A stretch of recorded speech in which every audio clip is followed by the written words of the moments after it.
ಮಹಾಭಾರತದಲ್ಲಿ ಒಂದು ಅತ್ಯಂತ ಸುಂದರವಾದಂಥ ಒಂದು ಕಥೆಯನ್ನು ಹೇಳಲಾಗಿದೆ. ಆ ಕಥೆ ಏನು ಅಂತಂದ್ರೆ, ದ್ರೋಣಾಚಾರ್ಯರು ತಮ್ಮ ಶಿಷ್ಯಂದ್ರಿಗೆಲ್ಲ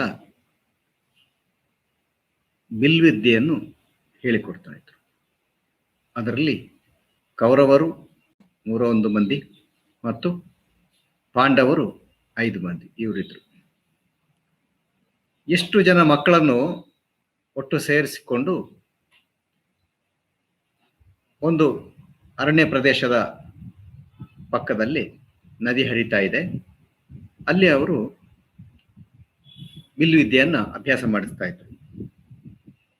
ಹೀಗೆ ಅಭ್ಯಾಸ ಮಾಡ್ತಾ ಇರ್ಬೇಕಾದ್ರೆ ಒಂದು ದಿವಸ ಮಕ್ಕಳನ್ನು ಪರೀಕ್ಷೆ ಮಾಡಬೇಕು ಅಂತ ದ್ರೋಣಾಚಾರ್ಯರು ಮಕ್ಕಳನ್ನೆಲ್ಲರನ್ನೂ ಕೂಡ ಕರೆದು ಒಂದು ಬಯಲಲ್ಲಿ ಅವರಿಗೆ ಒಂದು ದೊಡ್ಡ ಮರವನ್ನು ತೋರಿಸ್ತಾರೆ. ದೂರದಲ್ಲಿದೆ, ಆಲದ ಮರ ತೋರಿಸಿ ಹೇಳ್ತಾರೆ, ನೀವು ಮುಂದೆ ಬನ್ನಿ, ನಿಮ್ಗೆಲ್ಲರಿಗೂ ಇವತ್ತು ಪರೀಕ್ಷೆ ನೋಡುತ್ತೀನಿ, ಆಗಲಿ ಅಂತ ಎಲ್ಲ ಹುಡುಗರು ಕೂಡ ಬರ್ತಾರೆ. ಒಂದು ಸಾಲಾಗಿ ನಿಲ್ತಾರೆ. ನಿಂತು ಹೇಳ್ತಾರೆ, ಆ ದೂರದಲ್ಲಿ ಒಂದು ಮರ ಇದೆ. ದೂರ ಅಂದ್ರೆ ಹೆಚ್ಚು ದೂರ ಅಲ್ಲ, ತಕ್ಕಮಟ್ಟಿಗೆ. ಆ ಮರದ ಮೇಲೆ ಒಂದು ಕೊಂಬೆಯಲ್ಲಿ ಒಂದು ಹಕ್ಕಿ ಕುಳಿತಿದೆ. ಆ ಹಕ್ಕಿಯ ಕಣ್ಣಿಗೆ ಗುರಿ ಇಟ್ಟು ಯಾರು ಬಾಣವನ್ನು ಹೊಡೆಯುತ್ತಾನೋ ಅವನು ಎಲ್ಲರಿಗಿಂತ ಅತ್ಯುತ್ತಮ ಬಿಲ್ಗಾರ ಎನ್ನುವುದಾಗಿ ನಾನು ಹೇಳ್ತೀನಿ ಅಂತ ದ್ರೋಣಾಚಾರ್ಯರು ಹೇಳ್ತಾರೆ. ಒಬ್ಬೊಬ್ಬರಾಗಿ ಬನ್ನಿ ಅಂತ ಒಬ್ಬೊಬ್ಬರೇ ತಮ್ಮ ಶಿಷ್ಯಂದ್ರನ್ನು ಕರೀತಾರೆ. ದ್ರೋಣಾಚಾರ್ಯರು ಬಂದು ಒಬ್ಬೊಬ್ಬನಾಗಿ ಗುರಿ ಇಟ್ಟು ಹಕ್ಕಿಯನ್ನು ನೋಡ್ತಾ ಬಾಣವನ್ನು ಹೂಡ್ತಾರೆ. ಆದ್ರೆ ಒಬ್ಬ ಶಿಷ್ಯನ ಬಾಣ ಪಕ್ಕದ ಗೆಲ್ಲಿಗೆ ಬಿದ್ದು ಬಿಡ್ತದೆ, ಹಕ್ಕಿ ಬೀಳಲಿಲ್ಲ. ಇನ್ನೊಬ್ಬ ಶಿಷ್ಯ ಗುರಿ ಇಟ್ಟು ಹೊಡೆದಾಗ ಮರದ ಮೇಲಿಂದ ಹಾರಿ ಹೋಯ್ತು. ಅದು ಹಕ್ಕಿ ಹತ್ತಿರಕ್ಕೂ ಬರಲಿಲ್ಲ. ಹೀಗೆ ಒಬ್ಬೊಬ್ಬರಾಗಿ ಒಂದೊಂದು ರೀತಿಯಲ್ಲಿ ಗುರಿ ಹೊಡೆದ್ರೂ ಕೂಡ ಯಾವ ಬಾಣವು ಹಕ್ಕಿಯ ಸಮೀಪಕ್ಕೂ ಬರಲಿಲ್ಲ. ಒಬ್ಬೊಬ್ಬರು ಬಹಳ ಪ್ರಯತ್ನ ಪಟ್ಟು ಹಕ್ಕಿಯ ಬಳಿಗೆ ಬಾಣ ಬರುವಷ್ಟು ಮಾಡಿದ್ರು. ಆದ್ರೆ ಹಕ್ಕಿಯನ್ನು ಗುರಿ ಇಟ್ಟು ಹೊಡೆಯುವುದಕ್ಕೆ ಯಾರಿಗೂ ಸಾಧ್ಯ ಆಗ್ಲಿಲ್ಲ. ಆಗ ಕೊನೆಯದಾಗಿ ಉಳಿದವ ಒಬ್ಬ ಅರ್ಜುನ. ಆಗ ದ್ರೋಣಾಚಾರ್ಯರಿಗೆ ಅರ್ಥವಾಯಿತು, ಈ ಹುಡುಗರಿಂದ ಇದು ಆಗುವ ಕೆಲಸ ಅಲ್ಲ, ಯಾರಿಗೂ ಕೂಡ ಗುರಿ ಇಟ್ಟು ಹೊಡೆಯಕ್ಕಾಗೋದಿಲ್ಲ. ಆಗ ಕರೆದು ಕೇಳಿದ್ರಂತೆ ಎಲ್ಲ ಹುಡುಗರ ಹತ್ರ, ನೋಡಿ ಮಕ್ಕಳೇ, ನಿಮ್ಗೆ ಏನು ಕಾಣ್ತಾ ಇದೆ ಹೇಳಿ. ಒಬ್ಬ ಹೇಳ್ದ, ಗುರುಗಳೇ ಮರ ಕಾಣ್ತಾ ಇದೆ. ಇನ್ನೊಬ್ಬ ಹೇಳ್ದಂತೆ, ಮರ ಕಾಣ್ತಾ ಇದೆ ನಿಜ, ಆದ್ರೆ ಆ ಮರದಲ್ಲಿ ಆ ಗೆಲ್ಲು ಇದೆಯಲ್ಲ, ಹಕ್ಕಿ ಕುಳಿತಿರುವುದ, ಆ ಗೆಲ್ಲೆಲ್ಲ ಕಾಣ್ತಾ ಇದೆ. ಮತ್ತೆ ಒಬ್ಬ ಹೇಳ್ದ, ಗುರುಗಳೇ ಮರ ಇದೆ, ಗೆಲ್ಲು ಇದೆ, ಹಕ್ಕಿ ಇದೆ, ಎಲೆಗಳಿವೆ, ಪಕ್ಕದಲ್ಲಿ ಬಯಲಿದೆ, ಎಲ್ಲ ಕಾಣಿಸ್ತಾ ಇದೆ. ಸರಿಯಪ್ಪ, ನೀವೆಲ್ಲ ಹೋಗಿ ಆ ಕಡೆ. ಅರ್ಜುನ ಬಾಯ್ಲಿ ಅಂತ ಕರೆದು ದ್ರೋಣಾಚಾರ್ಯ. ಅರ್ಜುನ ಬರ್ತಾನೆ. ಗುರುಗಳು ಕೇಳ್ತಾರೆ, ಏನಿದೆ ನಿನ್ಗೇನನ್ನು ಏನು ಕಾಣಿಸ್ತಾ ಇದೆ, ಏನನ್ನು ನೋಡ್ತಾ ಇದೀಯಾ? ಅರ್ಜುನ ಹೇಳ್ದ, ಗುರುಗಳೇ ನನಗೆ ಬೇರೇನು ಕಾಣಿಸ್ತಾ ಇಲ್ಲ, ಆ ಹಕ್ಕಿ ಮಾತ್ರ ಕಾಣಿಸ್ತಾ ಇದೆ. ಹಕ್ಕಿಯ ಕಣ್ಣು ಮಾತ್ರ ಕಾಣಿಸ್ತಾ ಇದೆ. ಆಗ ಕೇಳಿದ್ರು ಗುರುಗಳು, ಮರ ಕಾಣ್ತಾ ಇಲ್ವಾ? ಇಲ್ಲ. ನದಿ ಕಾಣ್ತಾ ಇಲ್ವಾ? ಇಲ್ಲ. ಬಯಲು ಇದೆಯಾ? ಇಲ್ಲ. ಗೆಲ್ಲುಗಳು ಕಾಣಿಸ್ತಾ ಇದೆಯಾ? ಗೆಲ್ಲುಗಳು ಇಲ್ಲ. ಮತ್ತೇನಿದೆ? ಹಕ್ಕಿ ಮಾತ್ರ. ಸರಿ, ನೀನು ಹೊಡೆಯಬಲ್ಲೆ, ನೀನು ಬಾಣವನ್ನು ಸರಿಯಾಗಿ ಗುರಿಯಾಗಿಟ್ಟು ಆ ಹಕ್ಕಿಯ ಕಣ್ಣಿಗೆ ಬಾಣವನ್ನು ಹೂಡಬಲ್ಲೆ, ಮಾಡು ನೋಡೋಣ ಅಂತ ಹೇಳ್ತಾರೆ. ಅರ್ಜುನ ಗುರಿಯನ್ನು ಮನಸ್ಸಿನಲ್ಲೇ ಭಾವಿಸ್ತಾ ಬಾಣವನ್ನು ಬಿಟ್ಟ. ಬಾಣ ನೇರವಾಗಿ ಹಕ್ಕಿಯ ಕಣ್ಣನ್ನು ಭೇದಿಸಿ ಮುಂದಕ್ಕೆ ಹೋಯಿತು. ಆಗ ಹೇಳಿದ್ರು, ಭೇಷ್ ಅರ್ಜುನ, ನಿನಗೆ ಮಾತ್ರವೇ ಮನಸ್ಸು ಏಕಾಗ್ರವಾಗಿದೆ. ಮನಸ್ಸು ಏಕಾಗ್ರವಾಗಿರುವುದು ಅಂತಂದ್ರೆ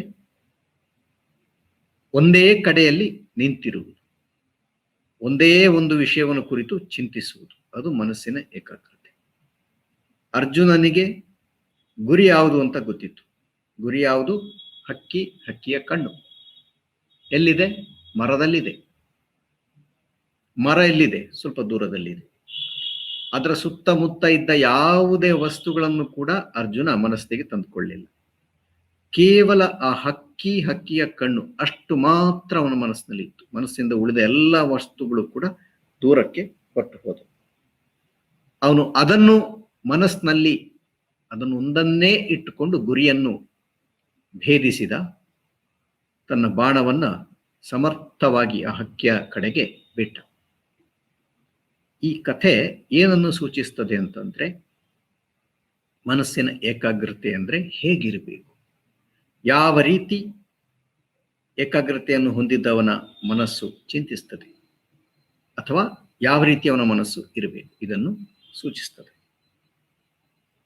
ಈ ಮನೋನಿಗ್ರಹ ಎನ್ನುವುದು, ಮನೋನಿಗ್ರಹ ಮನಸ್ಸಿನ ನಿಯಂತ್ರಣ, ಮನಸ್ಸನ್ನು ನಿಯಂತ್ರಿಸುವುದು, ಏಕಾಗ್ರತೆಯನ್ನು ಹೊಂದಿರುವುದು, ಮನಸ್ಸಿನ ಮೇಲೆ ಹಿಡಿತವನ್ನು ಹೊಂದಿರುವುದು, ಈ ಅನೇಕ ಮಾತುಗಳಿಂದ ಕರೆದರೂ ಕೂಡ ಎಲ್ಲ ಒಂದೇ. ಏಕಾಗ್ರತೆ ಅಂತಂದ್ರೆ ಒಂದೇ ಕಡೆಗೆ ಮನಸ್ಸು ಹರಿಯುವುದು, ಅದಕ್ಕೆ ಏಕಾಗ್ರತೆ ಅಂತ ಹೆಸರು. ಮನಸ್ಸನ್ನು ನಿಯಂತ್ರಣದಲ್ಲಿ ಇಟ್ಟಿರುವುದು ಅಂತಂದ್ರೂ ಅದೇ ಅರ್ಥ. ಬೇರೆ ಕಡೆ ಮನಸ್ಸು ಓಡಾಡದ ಹಾಗೆ, ಚದುರಿ ಚಿಲ್ಲಾಪಿಲ್ಲಿ ಆಗದ ಹಾಗೆ ಒಂದೇ ಕಡೆಯಲ್ಲಿ ಮನಸ್ಸನ್ನು ನಿಲ್ಲಿಸುವ ಸಾಮರ್ಥ್ಯ ಕೆಲವರಿಗೆ ಇರುತ್ತದೆ. ಅನೇಕರಿಗೆ ಇರುವುದಿಲ್ಲ, ಕೆಲವರಿಗೆ ಇರುತ್ತದೆ. ಇದು ಹೇಗೆ, ಇದು ಯಾಕೆ, ಇದು ಎಷ್ಟು ಮುಖ್ಯ, ಈ ವಿಷಯಗಳನ್ನು ಕುರಿತು ನಾವು ಇವತ್ತು ಸ್ವಲ್ಪ ಹೊತ್ತು ಆಲೋಚನೆ ಮಾಡಬಹುದು. ಮೊದಲನೇದಾಗಿ ನಾವು ಗಮನದಲ್ಲಿ ಇಡಬೇಕಾದ ಅಂಶ ಅಂತಂದ್ರೆ, ಮನಸ್ಸಿನ ನಿಯಂತ್ರಣ ಅಥವಾ ಮನೋನಿಗ್ರಹ ಅತ್ಯಂತ ಮುಖ್ಯ. ಇದನ್ನು ಉಳಿದ ಎಲ್ಲರಿಗಿಂತಲೂ ಕೂಡ ಯುವಕರು ಗಮನದಲ್ಲಿ ಇಡಬೇಕು. ಯಾಕಂದ್ರೆ ಯುವಕರಲ್ಲಿ ದೇಹ ಮನಸ್ಸು ಇದೆರಡೂ ಕೂಡ ಅತ್ಯಂತ ಶಕ್ತಿಯುತವಾಗಿರ್ತದೆ. ಎಲ್ಲ ಚೈತನ್ಯಗಳು ಕೂಡ ಅತ್ಯಂತ ಪ್ರಖರವಾಗಿರ್ತದೆ. ವೃದ್ಧರಿಗೆ ಅಥವಾ ಮಧ್ಯವಯಸ್ಕರಿಗೆ ಈಗಾಗಲೇ ದೇಹ ಮನಸ್ಸುಗಳು ತುಸು ಮಟ್ಟಿಗೆ ಶಿಥಿಲವಾಗಿರ್ತವೆ. ಕಾಯಿಲೆಗಳಿದ್ರಂತೂ ದೇಹ ಮನಸ್ಸು ಎರಡೂ ಕೂಡ ಅತ್ಯಂತ ದುರ್ಬಲವಾಗಿರ್ತವೆ. ಆದ ಕಾರಣ ಅವರಿಗೆ ಎಷ್ಟರ ಮಟ್ಟಿಗೆ ಮನಸ್ಸಿನ ನಿಯಂತ್ರಣ ಸಾಧ್ಯವಿದೆ ಅಂತ ಕೇಳಿದ್ರೆ, ಯುವಕರಿಗೆ ಹೋಲಿಸಿದಾಗ ಅವರಿಗೆ ಸಾಮರ್ಥ್ಯ ಕಡಿಮೆ ಇರ್ತದೆ. ಯುವಕರಿಗೆ ಸಾಧ್ಯವಿದೆ, ಹೆಚ್ಚು ಮನಸ್ಸನ್ನು ದೇಹವನ್ನು ನಿಯಂತ್ರಣದಲ್ಲಿ ಇಟ್ಟುಕೊಳ್ಳುವ ಸಾಮರ್ಥ್ಯ ಯುವಕರಿಗೆ ಸಾಧ್ಯ ಇದೆ. ಎರಡನೇ ಅಂಶ ಯುವಕರಿಗೆ ಬಹಳ ಮುಖ್ಯ. ಯಾಕಂದ್ರೆ ಇತ್ತೀಚಿನ ದಿನಗಳಲ್ಲಿ ಮನೋನಿಗ್ರಹ ಅಥವಾ ಮನಸ್ಸಿನ ನಿಯಂತ್ರಣ ಇಲ್ಲದೆ ಅನೇಕ ಮಂದಿ ಯುವಕರು ಯುವತಿಯರು ಹಲವಾರು ತೊಂದರೆಗಳಿಂದ ತಮ್ಮ ಜೀವನವನ್ನ ಕಷ್ಟಕ್ಕೆ ಅಳವಡಿಸಿಕೊಳ್ತಾ ಇದ್ದಾರೆ ಅಥವಾ ಕಷ್ಟಕ್ಕೆ ಗುರಿ ಮಾಡಿಕೊಳ್ತಾ ಇದ್ದಾರೆ. ಇದಕ್ಕೆ ಕಾರಣ ಏನು ಅಂತಂದ್ರೆ, ಮನಸ್ಸಿನ ರಚನೆ ಹೇಗಿದೆ, ಮನಸ್ಸು ಹೇಗಿದೆ, ಹೇಗೆ ಇರಬೇಕು, ಮನಸ್ಸಿನ ನಿಯಂತ್ರಣ ಎಷ್ಟು ಮುಖ್ಯ, ಈ ವಿಷಯಗಳನ್ನು ಅವರು ತಿಳಿದಿಲ್ಲದೇ ಇರುವುದು ಈ ಅನೇಕ ಗೊಂದಲಗಳಿಗೆ ಕಾರಣವಾಗ್ತದೆ. ಆದ ಕಾರಣ ಮುಖ್ಯವಾಗಿ ಯುವ ಜನತೆ ಇದನ್ನು ತಿಳಿದುಕೊಳ್ಬೇಕಾದ ಅಗತ್ಯ ಇದೆ. ಸ್ವಾಮಿ ವಿವೇಕಾನಂದರು ಇಡೀ ದೇಶದ ಭರವಸೆ ಯುವಕರ ಮೇಲೆ ನಿಂತಿದೆ. ನನಗೆ ಒಂದು 100 ಮಂದಿ ಅತ್ಯಂತ ದೃಢವಾದ ದೇಹವಿರುವ ಆರೋಗ್ಯಕರವಾದ ಮನಸ್ಸಿರುವ ಯುವಕರನ್ನು ಕೊಡಿ, ನಾನು ಇಡೀ ಪ್ರಪಂಚವನ್ನೇ ಬದಲಾಯಿಸಿ ಬಿಡ್ತೇನೆ ಅಂತ ಹೇಳಿದರು. ಸ್ವಾಮೀಜಿ ಅಷ್ಟರ ಮಟ್ಟಿಗೆ ಯುವಕರ ಮೇಲೆ ಭರವಸೆಯನ್ನು ಹೊತ್ತಿದ್ರು. ಏಕೆಂದ್ರೆ ಅವರಲ್ಲಿ ಎಲ್ಲ ಸಾಮರ್ಥ್ಯಗಳು ಇವೆ, ಅವರಿಗೆ ಎಲ್ಲವನ್ನೂ ಸಾಧಿಸುವ ಶಕ್ತಿ ಇದೆ. ಅವರು ಮನಸ್ಸು ಮಾಡಿದ್ರೆ ಅವರ ಸಾಮರ್ಥ್ಯಗಳನ್ನು ಸರಿಯಾದ ದಿಕ್ಕಿಗೆ ಹರಿಸಿದ್ರೆ ಜಗತ್ತಲ್ಲಿ ಯಾವ ಬದಲಾವಣೆಯನ್ನು ಕೂಡ ಮಾಡಬಹುದು ಎನ್ನುವುದು ಸ್ವಾಮಿ ವಿವೇಕಾನಂದರ ದೃಢವಾದ ವಿಶ್ವಾಸವಾಗಿತ್ತು. ಆದ ಕಾರಣ ಯುವಕರು ವಿಶೇಷವಾಗಿ ಮನಸ್ಸಿನ ನಿಗ್ರಹದ ಬಗ್ಗೆ ಗಮನ ಕೊಡುವುದು ಅಗತ್ಯ. ಅವರ ಸ್ವಂತದ ಜೀವನಕ್ಕಾದ್ರೂ ಸರಿ, ದೇಶದ ಅಥವಾ ಜಗತ್ತಿನ ಒಳಿತಿಗೋಸ್ಕರವಾದರೂ ಸರಿ, ಯುವಕರು ಹೆಚ್ಚು ಹೆಚ್ಚು ಮನಸ್ಸಿನ ನಿಗ್ರಹವನ್ನು ಮಾಡಿಕೊಂಡಷ್ಟು ಜಗತ್ತಿಗೆ ಒಳ್ಳೆಯದಾಗ್ತದೆ, ಅವರಿಗೂ ಒಳ್ಳೆಯದಾಗ್ತದೆ. ಯಾಕಂದ್ರೆ ಹೆಚ್ಚಿನದನ್ನು ಸಾಧಿಸಬಹುದು. ತಮ್ಮ ಮನಸ್ಸು ತಮ್ಮ ಹಿಡಿತದಲ್ಲಿದೆ ಅಂತ ಆದ್ರೆ ಅವನಿಗೆ ಸಾಧಿಸುವುದಕ್ಕೆ ಸಾಧ್ಯವಿಲ್ಲದ ಯಾವ ಸಂಗತಿಯೂ ಇಲ್ಲ ಎನ್ನುವುದಾಗಿ ಸ್ವಾಮೀಜಿ ಹೇಳಿದ್ದಾರೆ. ಸ್ವಾಮೀಜಿ ಒಂದ್ ಕಡೆ ಹೇಳ್ತಾರೆ, ಮನಸ್ಸು ಯಾವ ರೀತಿ ವರ್ತಿಸ್ತದೆ ಇದನ್ನು ತಿಳಿದುಕೊಂಡ್ರೆ ಅವನಿಗೆ ಎಲ್ಲವನ್ನೂ ಸಾಧಿಸಬಹುದು. ಮತ್ತೊಂದು ಕಡೆ ಹೇಳ್ತಾರೆ, ಒಂದು ವೇಳೆ ನನಗೆ ಇನ್ನೊಂದು ಸಲ ಕಲಿಯುವ ಅವಕಾಶ ಸಿಕ್ಕಿದೆ ಅಂತಾದ್ರೆ ನಾನು ಮೊದಲು ಏನನ್ನು ಕಲಿತೇನೆ, ಮನಸ್ಸನ್ನು ಹೇಗೆ ಏಕಾಗ್ರಗೊಳಿಸುವುದು, ಇದನ್ನು ಕಲಿತೇನೆ. ಅದಾದ ನಂತರ ಎಲ್ಲವನ್ನೂ ಕೂಡ ನನಗೆ ಬೇಗನೆ ಕಲಿತುಕೊಳ್ಳುವುದಕ್ಕೆ ಸಾಧ್ಯ ಇದೆ. ಅದ ಕಾರಣ ಕಲಿಯುವುದು ಹೇಗೆ ಅಂತ ಕಲಿಯುವುದೇ ಮೊದಲನೇ ಕಲಿಕೆ ಆಗಬೇಕು ಅಂತ ಸ್ವಾಮೀಜಿ ಬಯಸಿದ್ರು. ಇನ್ನು ಮನಸ್ಸಿನ ನಿಯಂತ್ರಣ, ಇದಕ್ಕೆ ಇಷ್ಟು ಪ್ರಾಮುಖ್ಯತೆ ಯಾಕೆ ಅಂತ ಕೇಳಬಹುದು. ಯಾಕಂದ್ರೆ ಮನಸ್ಸು ಎನ್ನುವುದು ಮನುಷ್ಯನಿಗೆ ಲಭ್ಯವಾಗಿರುವ ಅತ್ಯಂತ ದೊಡ್ಡ ಒಂದು ವರದಾನ ಅಂತಲೇ ಹೇಳಬಹುದು. ಮನಸ್ಸು ಎಂದು ಸಲಕರಣೆ, ಉಪಕರಣ. ನಮಗೆ ಕೈ, ಕಾಲು, ಕಣ್ಣು ಅಂದ್ರೆ ಇಂದ್ರಿಯಗಳು, ದೇಹದ ಅಂಗಾಂಗಗಳು ಎಲ್ಲ ಹೇಗಿವೆಯೋ ಅದೇ ರೀತಿಯಲ್ಲಿ ಮನಸ್ಸು ಕೂಡ ಮನುಷ್ಯನ ಒಂದು ಅಂಗ. ಆದರೆ ಉಳಿದ ಎಲ್ಲ ದೈಹಿಕವಾದಂಥ ಫಿಸಿಕಲ್ ಆಗಿರುವಂಥ ಅಂಗಗಳಿಗಿಂತಲೂ ಮನಸ್ಸು ಅತ್ಯಂತ ಉನ್ನತ ಮಟ್ಟದ್ದು. ಯಾಕಂದ್ರೆ ಮನಸ್ಸು ದೈಹಿಕ ಅಂತ ಹೇಳುವುದಕ್ಕೆ ಸಾಧ್ಯ ಇಲ್ಲ, ಸೂಕ್ಷ್ಮವಾದದ್ದು. ಇಂದ್ರಿಯಗಳಿಗಿಂತ, ನರಗಳಿಗಿಂತ, ದೇಹಕ್ಕಿಂತ ಮನಸ್ಸು ಹೆಚ್ಚು ಸೂಕ್ಷ್ಮವಾದದ್ದು ಅಷ್ಟೇ ಅಲ್ಲ, ಹೆಚ್ಚು ಶಕ್ತಿಶಾಲಿಯಾದದ್ದು. ಈ ಮನಸ್ಸಿನ ಶಕ್ತಿ ಏನು, ಸಾಮರ್ಥ್ಯ ಏನು, ಅದನ್ನು ಚೆನ್ನಾಗಿ ಅರಿತುಕೊಂಡ್ರೆ ಮನಸ್ಸಿನ ಮಹತ್ವ ಗೊತ್ತಾಗ್ತದೆ. ಸರಿಯಾದ ರೀತಿಯಲ್ಲಿ ಮನಸ್ಸನ್ನು ಹಿಡಿತದಲ್ಲಿ ಇಟ್ಟುಕೊಂಡಿರುವವನಿಗೆ ಅಪಾರವಾದ ಶಕ್ತಿ ಸಂಚಯನವಾಗ್ತದೆ. ಇದನ್ನು ಪ್ರಪಂಚದಲ್ಲಿ ನಾವು ಹಲವಾರು ಉದಾಹರಣೆಗಳ ಮೂಲಕ ಕಾಣಬಹುದಾಗಿದೆ. ಮೊದಲನೇದಾಗಿ ನಾವು ಗಮನಿಸಬೇಕಾದದ್ದು, ಈ ಮನಸ್ಸು ಎನ್ನುವಂಥ ಅತಿ ಮುಖ್ಯವಾದ ಉಪಕರಣ ಮನುಷ್ಯನಿಗೆ ಎಷ್ಟರ ಮಟ್ಟಿಗೆ ಸಹಕಾರಿಯಾಗಿದೆ. ಪ್ರಪಂಚದಲ್ಲಿ ನಾವು ನೋಡ್ತೇವೆ, ಇಡೀ ಸೃಷ್ಟಿಯಲ್ಲಿ ಮನುಷ್ಯನಿಗೆ ಬಿಟ್ರೆ ಬೇರೆ ಯಾವ ಪ್ರಾಣಿಗಳಿಗೂ ಜೀವಿಗಳಿಗೂ ಕೂಡ ಈ ಮನಸ್ಸು ಎನ್ನುವಂಥ ಒಂದು ವಿಶೇಷ ಉಪಕರಣ ಇಲ್ಲವೇ ಇಲ್ಲ. ಒಂದು ವೇಳೆ ಭಾವನೆಗಳು, ಕೆಲವು ಸೆನ್ಸೇಷನ್ಸ್ ಅಷ್ಟು ಮಾತ್ರ ಕೆಲವು ಪ್ರಾಣಿಗಳಿಗೆ ಇರಬಹುದು. ಚಿಂತನೆ ಮಾಡುವ ಸಾಮರ್ಥ್ಯವೂ ಇಲ್ಲ ಅನ್ನೋದಕ್ಕಾಗುವುದಿಲ್ಲ, ಕೆಲವು ಮುಂದುವರಿದ ಪ್ರಾಣಿಗಳಲ್ಲಿ ಇರುವ ಸಾಧ್ಯತೆ ಇದೆ. ಆದರೆ ತನ್ನನ್ನು ತಾನು ಅರಿತುಕೊಳ್ಳುವ, ವಿಷಯಗಳನ್ನು ಒಂದೆಡೆ ಕಲೆ ಹಾಕಿ ಅವುಗಳನ್ನು ವಿಶ್ಲೇಷಣೆ ಮಾಡುವ, ಅರಿತುಕೊಳ್ಳುವ, ಅವುಗಳನ್ನ ಸರಿಯಾದ ವಿವೇಚನೆಯಿಂದ ತಿಳಿದುಕೊಳ್ಳುವ ಸಾಮರ್ಥ್ಯ ಮನುಷ್ಯನಿಗೆ ಮಾತ್ರವೇ ಇದೆ. ಹಾಗಾಗಿ ಇಡೀ ಸೃಷ್ಟಿಯಲ್ಲಿ ಮನುಷ್ಯನಿಗೆ ಮಾತ್ರವೇ ಲಭ್ಯವಾಗಿರುವ ಅತ್ಯಂತ ಅಪೂರ್ವವಾದಂಥ ಒಂದು ಈ ಉಪಕರಣ ಮನಸ್ಸು ಎನ್ನುವುದು.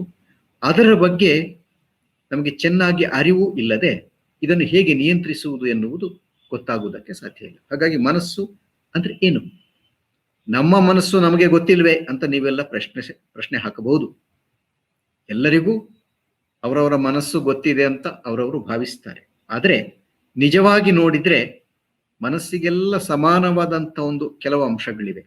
ಅವುಗಳನ್ನು ಚೆನ್ನಾಗಿ ಅರಿತುಕೊಂಡಾಗ ಮಾತ್ರ, ಅವುಗಳ ಬಗ್ಗೆ ಹೆಚ್ಚು ಚಿಂತಿಸಿದಾಗ ಮಾತ್ರ ಅವುಗಳನ್ನು ಕುರಿತು ನಮಗೆ ಅನೇಕ ವಿಷಯಗಳು ಗೊತ್ತಾಗ್ತವೆ. ಹಲವರಿಗೆ ಅಥವಾ 100ರಲ್ಲಿ 98 ಜನರಿಗೂ ಕೂಡ ಮನಸ್ಸಿನ ಬಗ್ಗೆ ಹೆಚ್ಚು ಗೊತ್ತಿಲ್ಲ. ಯಾಕೆ ಅಂತಂದ್ರೆ, ಒಂದನೆಯದಾಗಿ ಅಜ್ಞಾನ ಇದೆ, ಪ್ರಯತ್ನ ಪಟ್ಟಿಲ್ಲ, ಹಾಗಾಗಿ ಅವರಿಗೆ ಗೊತ್ತಿಲ್ಲ. ಎರಡನೆಯದಾಗಿ ಅನೇಕರಿಗೆ ಇದರ ಬಗ್ಗೆ ಗೊಂದಲಗಳಿವೆ, ಮನಸ್ಸಿನ ಬಗ್ಗೆ ಕನ್ಫ್ಯೂಷನ್, ಸರಿಯಾದ ವಿವರಣೆ ಇಲ್ಲ, ಅರ್ಧಂಬರ್ಧ ಎಲ್ಲೆಲ್ಲೋ ಯಾರ್ಯಾರೋ ಹೇಳಿದ್ದನ್ನು ನಂಬಿ ತಿಳಿದುಕೊಂಡು ಏನೇನೋ ಭಾವನೆಗಳನ್ನು ಇಟ್ಟುಕೊಂಡಿದ್ದಾರೆ, ಒಟ್ಟು ಗೊಂದಲಮಯವಾಗಿದೆ. ಇನ್ನು ಕೆಲವರಿಗೆ ಮನಸ್ಸಿನ ಬಗ್ಗೆ ತಿಳಿದುಕೊಳ್ಳುವುದಕ್ಕೆ ಆಸಕ್ತಿಯೇ ಇಲ್ಲ, ಅಸಡ್ಡೆ. ಇದಕ್ಕೇನು ಕಾರಣ ಅಂತಂದ್ರೆ ಅವರ ಮನಸ್ಸು ಬೇರೆ ಕಡೆ ಹೋಗಿದೆ, ಬೇರೆ ವಿಷಯಗಳಲ್ಲೇ ನಿರತವಾಗಿರುವಾಗ ಇದರ ಬಗ್ಗೆ ಯಾಕೆ ಗಮನ ಕೊಡ್ತಾರೆ? ಆದರೆ ಒಂದನ್ನು ಗಮನಿಸಬೇಕು, ಅವರು ಬೇರೆ ವಿಷಯಗಳನ್ನು ತಿಳಿದುಕೊಳ್ಳಲಿ, ತಪ್ಪಿಲ್ಲ. ಸ್ವಲ್ಪವಾದರೂ ಸಮಯವನ್ನು ಗಮನವನ್ನು ಮನಸ್ಸಿನ ಕಡೆಗೆ ಕೊಟ್ಟರೆ ಆ ತಿಳಿದುಕೊಳ್ಳುವ ವಿಷಯವನ್ನು ಇನ್ನಷ್ಟು ಚೆನ್ನಾಗಿ ತಿಳಿದುಕೊಳ್ಳಬಹುದು. ಮಾಡ್ತಾ ಇರುವ ಕೆಲಸವನ್ನು ಇನ್ನಷ್ಟು ಚೆನ್ನಾಗಿ ಮಾಡುವುದಕ್ಕೆ ಸಾಧ್ಯವಿದೆ. ಆದ ಕಾರಣ ಮನಸ್ಸಿನ ಈ ರಚನೆ ಏನು, ಹೇಗಿದೆ ಮನಸ್ಸು, ಅದನ್ನು ತಿಳಿದುಕೊಳ್ಬೇಕು. ಮೊದಲನೇದಾಗಿ ಅತ್ಯಂತ ಸರಳವಾದಂಥ ರೀತಿಯಲ್ಲಿ ನಾವು ಮನಸ್ಸನ್ನು ಕುರಿತು ತಿಳಿದುಕೊಳ್ಬೋದು. ಹೆಚ್ಚು ಕಷ್ಟ ಏನಿಲ್ಲ. ನಮ್ಮನ್ನೇ ನಾವು ಗಮನಿಸಬೇಕು. ನಮ್ಮ ಮನಸ್ಸು ಹೇಗೆ ಕೆಲಸ ಮಾಡುತ್ತದೆ ಅದನ್ನು ನಾವು ಗಮನಿಸಬೇಕು. ಈ ಮೂಲಕ ನಾವು ಸತ್ಯವನ್ನು ತಿಳಿದುಕೊಳ್ಳುವುದಕ್ಕೆ ಸಾಧ್ಯ ಉಂಟು. ಮೊದಲನೇದಾಗಿ, ಈಗಾಗಲೇ ಇದರ ಬಗ್ಗೆ ಸಾಕಷ್ಟು ಆಲೋಚನೆ ನಡೆದಿದೆ. ಸಹಸ್ರಾರು ವರ್ಷಗಳಿಂದ ಮನಸ್ಸನ್ನು ಕುರಿತು ಅನೇಕ ತತ್ವಶಾಸ್ತ್ರಜ್ಞರು, ಚಿಂತಕರು, ದಾರ್ಶನಿಕರು ಇವರೆಲ್ಲ ಅನೇಕ ಬಗೆಯ ಸಂಶೋಧನೆ ಮಾಡಿದ್ದಾರೆ, ತಿಳಿದುಕೊಂಡಿದ್ದಾರೆ. ಅದೆಲ್ಲದರ ಸಾರವನ್ನು ಒಟ್ಟು ಸೇರಿಸಿ ನಾವು ನೋಡಿದಾಗ ಕೆಲವೊಂದು ಸಂಗತಿಗಳನ್ನು ನಾವು ಗಮನಿಸಿದ್ರೆ ಮನಸ್ಸಿನ ರಚನೆ ಹೇಗೆ ಅಂತ ಗೊತ್ತಾಗುತ್ತೆ. ಮೊದಲನೇದಾಗಿ, ಮನಸ್ಸು ಅಂತಂದ್ರೆ ಏನು?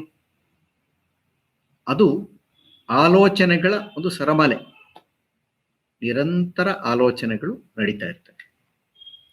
ನಾವು ನಿದ್ದೆಯಿಂದ ಎಚ್ಚೆತ್ತು ನಮ್ಮ ದೈನಂದಿನ ಚಟುವಟಿಕೆಗಳಲ್ಲಿ ತೊಡಗುವ ಸಮಯ, ಬೆಳಿಗ್ಗೆ ಎದ್ದ ಕೂಡಲೇ ಆಲೋಚನೆ ಶುರುವಾಯಿತು. ಇವತ್ತೇನು ಮಾಡಬೇಕು, ಇವತ್ತೇನು, ಈಗೇನು, ಏನೋ ಒಂದು ಆಲೋಚನೆ ತಲೆಯಲ್ಲಿ ಬರ್ತದೆ.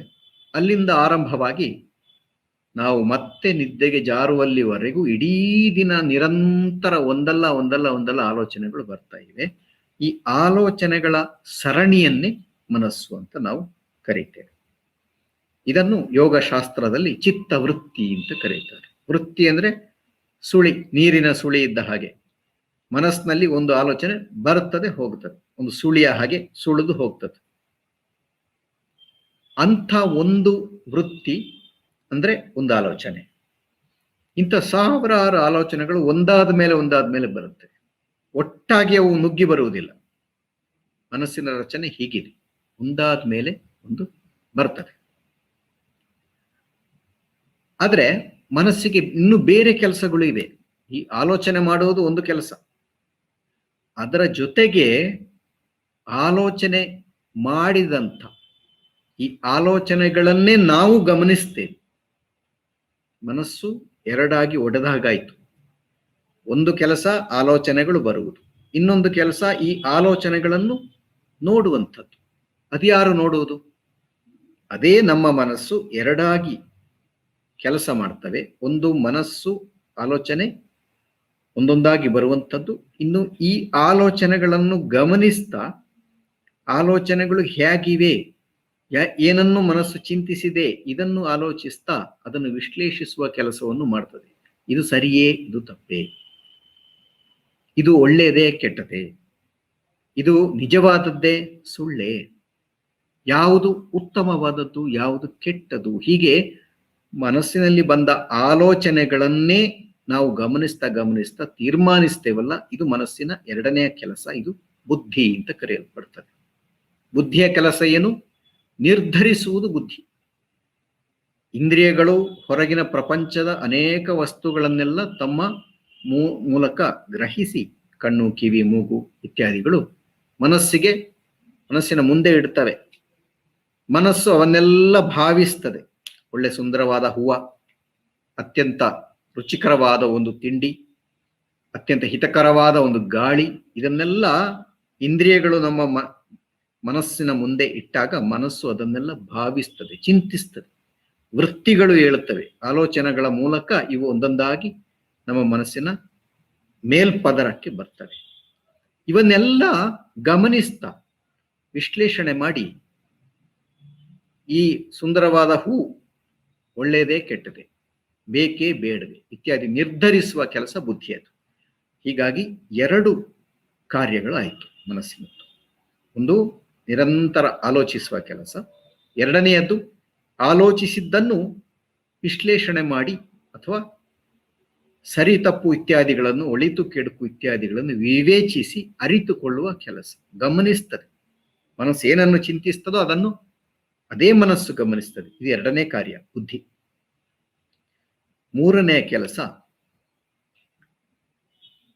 ಒಂದೊಂದೇ ಆಲೋಚನೆಗಳು ಬಂದ ಹಾಗೂ ಅದು ಹೊರಟು ಹೋಗ್ತದೆ, ಆದರೆ ಪೂರ್ಣವಾಗಿ ಅಳಿಸಿ ಹೋಗುವುದಿಲ್ಲ.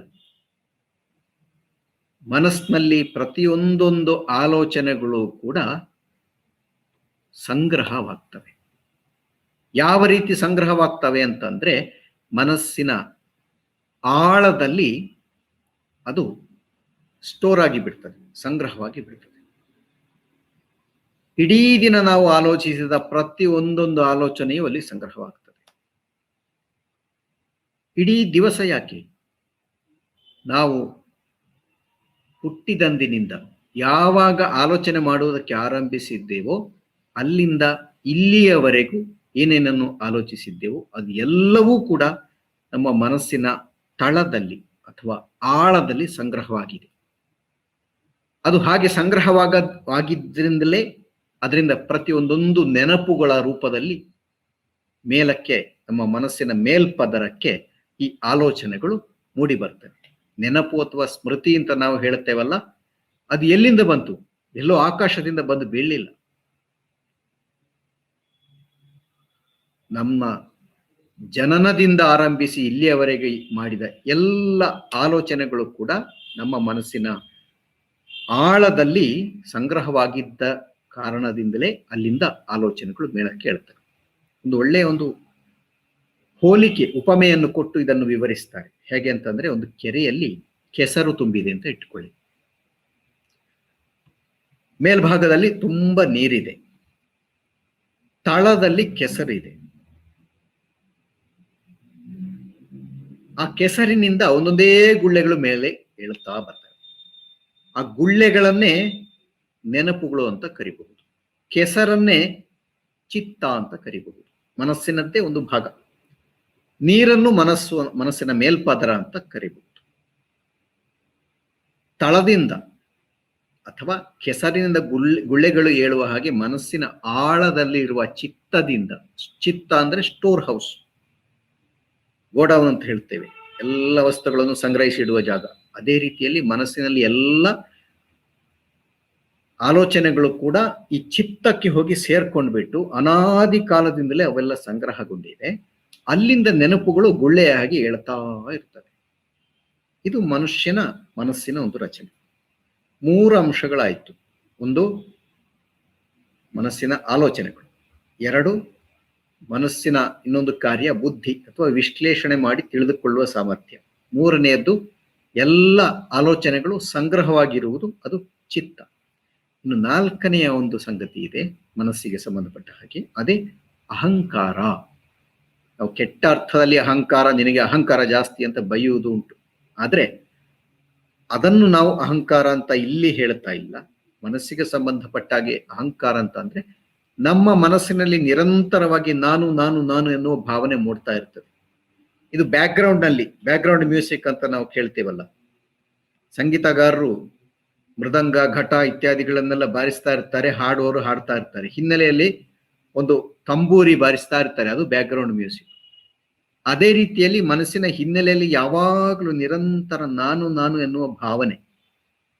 ಒಂದು ವೇಳೆ ನಾನು ಎನ್ನುವಂತ ಆ ಒಂದು ಪದ ನಾವು ಮನಸ್ಸಿನಲ್ಲಿ ಉಚ್ಚರಿಸದೇ ಇರಬಹುದು, ಆದ್ರೆ ನಮಗೆ ಅನಿಸ್ತಾ ಇರ್ತದೆ ನಾನು ನಾನು, ಪ್ರತಿಯೊಬ್ಬರಿಗೂ ಅನ್ನಿಸ್ತಾ ಇರ್ತದೆ. ಅದೇ ಅಹಂಕಾರ. ಅಹಂ ಅಂದ್ರೆ ನಾನು ಅಂತ ಅರ್ಥ ಸಂಸ್ಕೃತದಲ್ಲಿ. ಅಹಂಕಾರ ಅಂತಂದ್ರೆ ನಾನು ಎನ್ನುವ ಭಾವನೆ. ಅದು ನಿರಂತರವಾಗಿ ಮನಸ್ಸಿನ ಹಿನ್ನೆಲೆಯಲ್ಲಿ ಇರುತ್ತದೆ. ಇದು ಇದ್ರೇನೆ ನಮ್ಮ ಅಸ್ತಿತ್ವ ಇರುವುದಕ್ಕೆ ಸಾಧ್ಯ. ಸ್ವಯಂ ಪ್ರಜ್ಞೆ ಅಥವಾ ನಮ್ಮನ್ನು ಕುರಿತಾದ ಭಾವನೆ, ನಾನು ಎನ್ನುವಂತ ಭಾವನೆ, ಅದು ಇದ್ರೇನೆ ಪ್ರತಿಯೊಂದು ಕಾರ್ಯ ನಡೆಯುವುದಕ್ಕೆ ಸಾಧ್ಯ. ನಮ್ಮ ಅಸ್ತಿತ್ವ ಇರುವುದೇ ಅದರಲ್ಲಿ. ಹಾಗಾಗಿ ಮನಸ್ಸಿನ ಹಿನ್ನೆಲೆಯಲ್ಲಿ ಇರುವ ಆಧಾರ ಅಂತಂದ್ರೆ ಈ ಅಹಂಕಾರ. ಈ 4 ಅಂಶಗಳು, ಆಲೋಚನೆ, ಅದಕ್ಕೆ ಮನಸ್ಸು ಅಂತ ಹೇಳುವುದು, ಆಲೋಚನೆ, ನಿರಂತರವಾದ ಆಲೋಚನೆ, ಮನಸ್ಸು, ಬುದ್ಧಿ, ಅಹಂಕಾರ, ಚಿತ್ತ. ಚಿತ್ತ ಅಂದ್ರೆ ಈಗಲೇ ಹೇಳಿದಾಗೆ ಸಂಗ್ರಹವಾಗಿರುವುದು. ಇದು 4 ಸೇರಿ ಮನಸ್ಸಾಗಿದೆ. ಇದು 4ನ್ನು ಸಂಸ್ಕೃತದಲ್ಲಿ ಅಂತಃಕರಣ ಅಂತ ಕರೀತಾರೆ. ಅಂತಃಕರಣ ಅಂದ್ರೆ ಇಂದ್ರಿಯ ಅಂತ ಅರ್ಥ. ಬಾಹ್ಯವಾದ ಕರಣ ಅಥವಾ ಬಾಹ್ಯ ಇಂದ್ರಿಯಗಳು ಅಂತಂದ್ರೆ ಕಣ್ಣು, ಕಿವಿ ಇತ್ಯಾದಿಗಳು. ಹೊರಗಿನ ಪ್ರಪಂಚದಿಂದ ವಸ್ತುಗಳನ್ನು ಗ್ರಹಿಸುವ ಇಂದ್ರಿಯಗಳು, ಅವು ಬಾಹ್ಯ ಇಂದ್ರಿಯಗಳು. ಇವು ಆಂತರಿಕ ಇಂದ್ರಿಯಗಳು, ಮನಸ್ಸು, ಬುದ್ಧಿ, ಅಹಂಕಾರ, ಚಿತ್ತ, ಅಥವಾ ಇದಕ್ಕೆ ಅಂತಃಕರಣ ಅಂತಲೂ ಕರೀತಾರೆ. ಈ ನಾಲ್ಕು ಸೇರ್ಕೊಂಡು ಕೆಲಸ ಮಾಡ್ತವೆ. ಮನಸ್ಸಿನಲ್ಲಿ ನಿರಂತರವಾಗಿ ಆಲೋಚನೆ ಬರ್ತಾ ಇದ್ದ ಹಾಗೇನೆ ಬುದ್ಧಿಯಲ್ಲಿ ಕೆಲಸ ಮಾಡ್ತಾ ಇರ್ತದೆ, ಇದು ಸರಿಯಾ ತಪ್ಪು ಇತ್ಯಾದಿಗಳು. ಇದನ್ನು ಈ ಎಲ್ಲಾ ಕೆಲಸಗಳು ನಡೀತಾ ಇದ್ದ ಹಾಗೇನೆ ಇವೆಲ್ಲ ಸ್ಟೋರ್ ಹೌಸ್ ನಲ್ಲಿ, ಚಿತ್ತದಲ್ಲಿ ಸಂಗ್ರಹವಾಗ್ತಾ ಹೋಗ್ತಾ ಇರ್ತದೆ. ಅದೇ ಚಿತ್ತದಿಂದ ನೆನಪುಗಳು ಹೇಳ್ತಾ ಇರ್ತವೆ. ನೆನಪುಗಳು ಎದ್ದ ಹಾಗೇನೆ ಅಲ್ಲಿ ಬುದ್ಧಿ ವಿಶ್ಲೇಷಣೆ ನಡೀತಾ ಇರ್ತದೆ. ವಿಶ್ಲೇಷಣೆ ನಡುವೆನೆ ಚಿತ್ತವೃತ್ತಿಗಳು ಬರ್ತಾ ಹೋಗ್ತಾ ಇರ್ತವೆ. ಇದು ಮೂರೂ ಕೆಲಸಗಳು ನಡೀತಾ ಇರ್ತವೆ. ಬ್ಯಾಕ್ ಗ್ರೌಂಡ್ ನಲ್ಲಿ ಹಿಂದ್ಗಡೆ ಅಂತಃಕರಣ, ಅದರ ಪ್ರಧಾನ ಅಂಶವಾದ ಅಹಂಕಾರ, ನಾನು ಎನ್ನುವ ಭಾವನೆ, ಅದು ನಿಂತು ನೋಡ್ತಾ ಇರ್ತದೆ. ಇದು ನಾಲ್ಕು ಕೂಡ ಸೇರ್ಕೊಂಡದಕ್ಕೆ ಮನಸ್ಸು ಅಂತ ಹೇಳ್ತೇವೆ. ಕೆಲಸಗಳು ಮಾತ್ರ ಬೇರೆ ಬೇರೆ ಅಷ್ಟೇ. ಇದು ಮನಸ್ಸಿನ ರಚನೆ. ಈಗ ಮನಸ್ಸನ್ನು ನಿಯಂತ್ರಿಸಬೇಕು. ಇದು ಹೇಗೆ? ಕಠೋಪನಿಷತ್ತಿನಲ್ಲಿ ಅತ್ಯಂತ ಸುಂದರವಾದಂಥ ಒಂದು ಚಿತ್ರವನ್ನು ಕೊಡ್ತಾರೆ. ಚಿತ್ರ ಅಂತಂದ್ರೆ ಒಂದು ಉಪಮೆ, ಒಂದು ರೂಪಕ. ಮನಸ್ಸು, ದೇಹ, ಬುದ್ಧಿ, ಅಹಂಕಾರ, ಚಿತ್ತ, ನಮ್ಮ ಆತ್ಮ, ಇದೆಲ್ಲವನ್ನೂ ಕೂಡ ಒಂದು ರಥಕ್ಕೆ ಹೋಲಿಸ್ತಾರೆ. ಹಿಂದಿನ ಕಾಲದಲ್ಲಿ ಕಾರು, ಬಸ್ಸು ಇತ್ಯಾದಿಗಳು ಇರಲಿಲ್ಲ.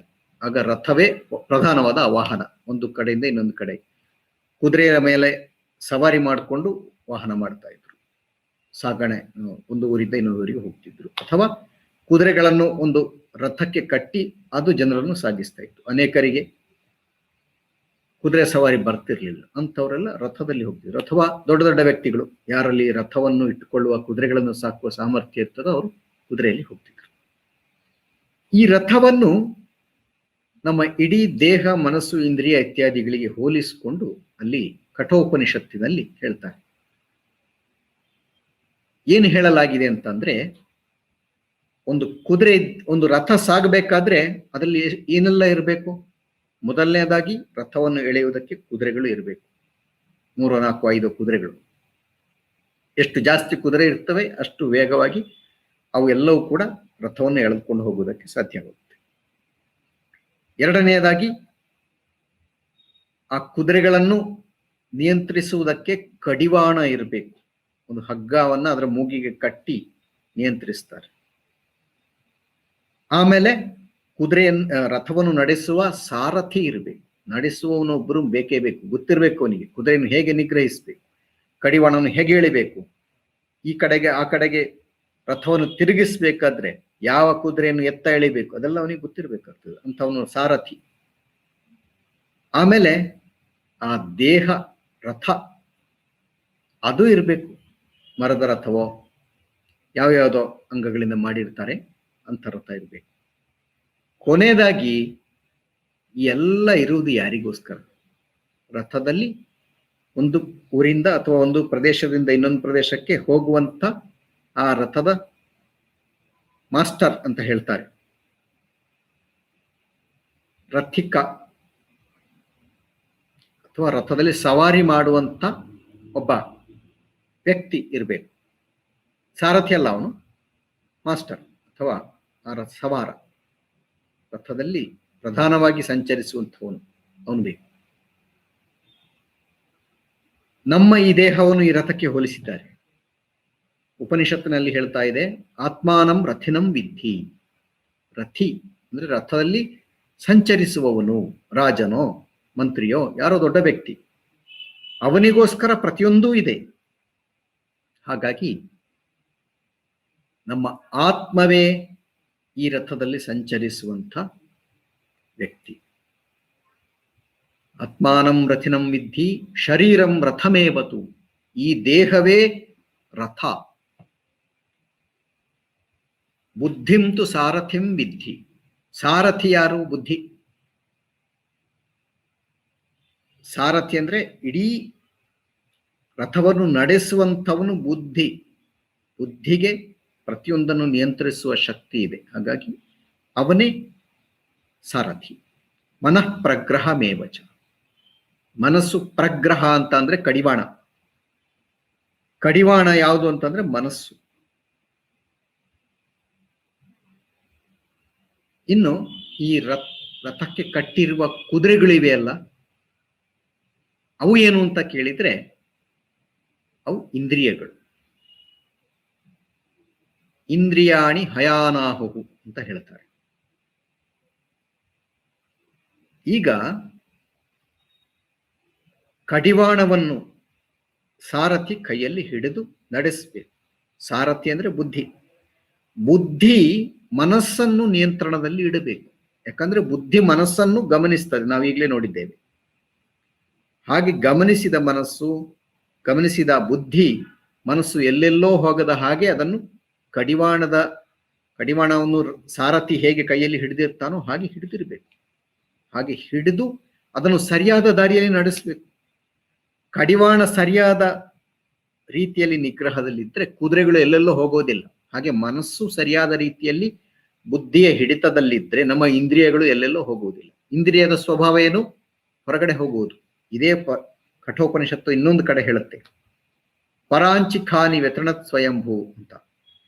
ಖಾನಿ ಅಂತಂದ್ರೆ ಇಂದ್ರಿಯಗಳು. ಇಂದ್ರಿಯಗಳು ಹೊರಗಡೆ ಹೋಗ್ತವೆ, ಅದರ ಸ್ವಭಾವವೇ ಅದು.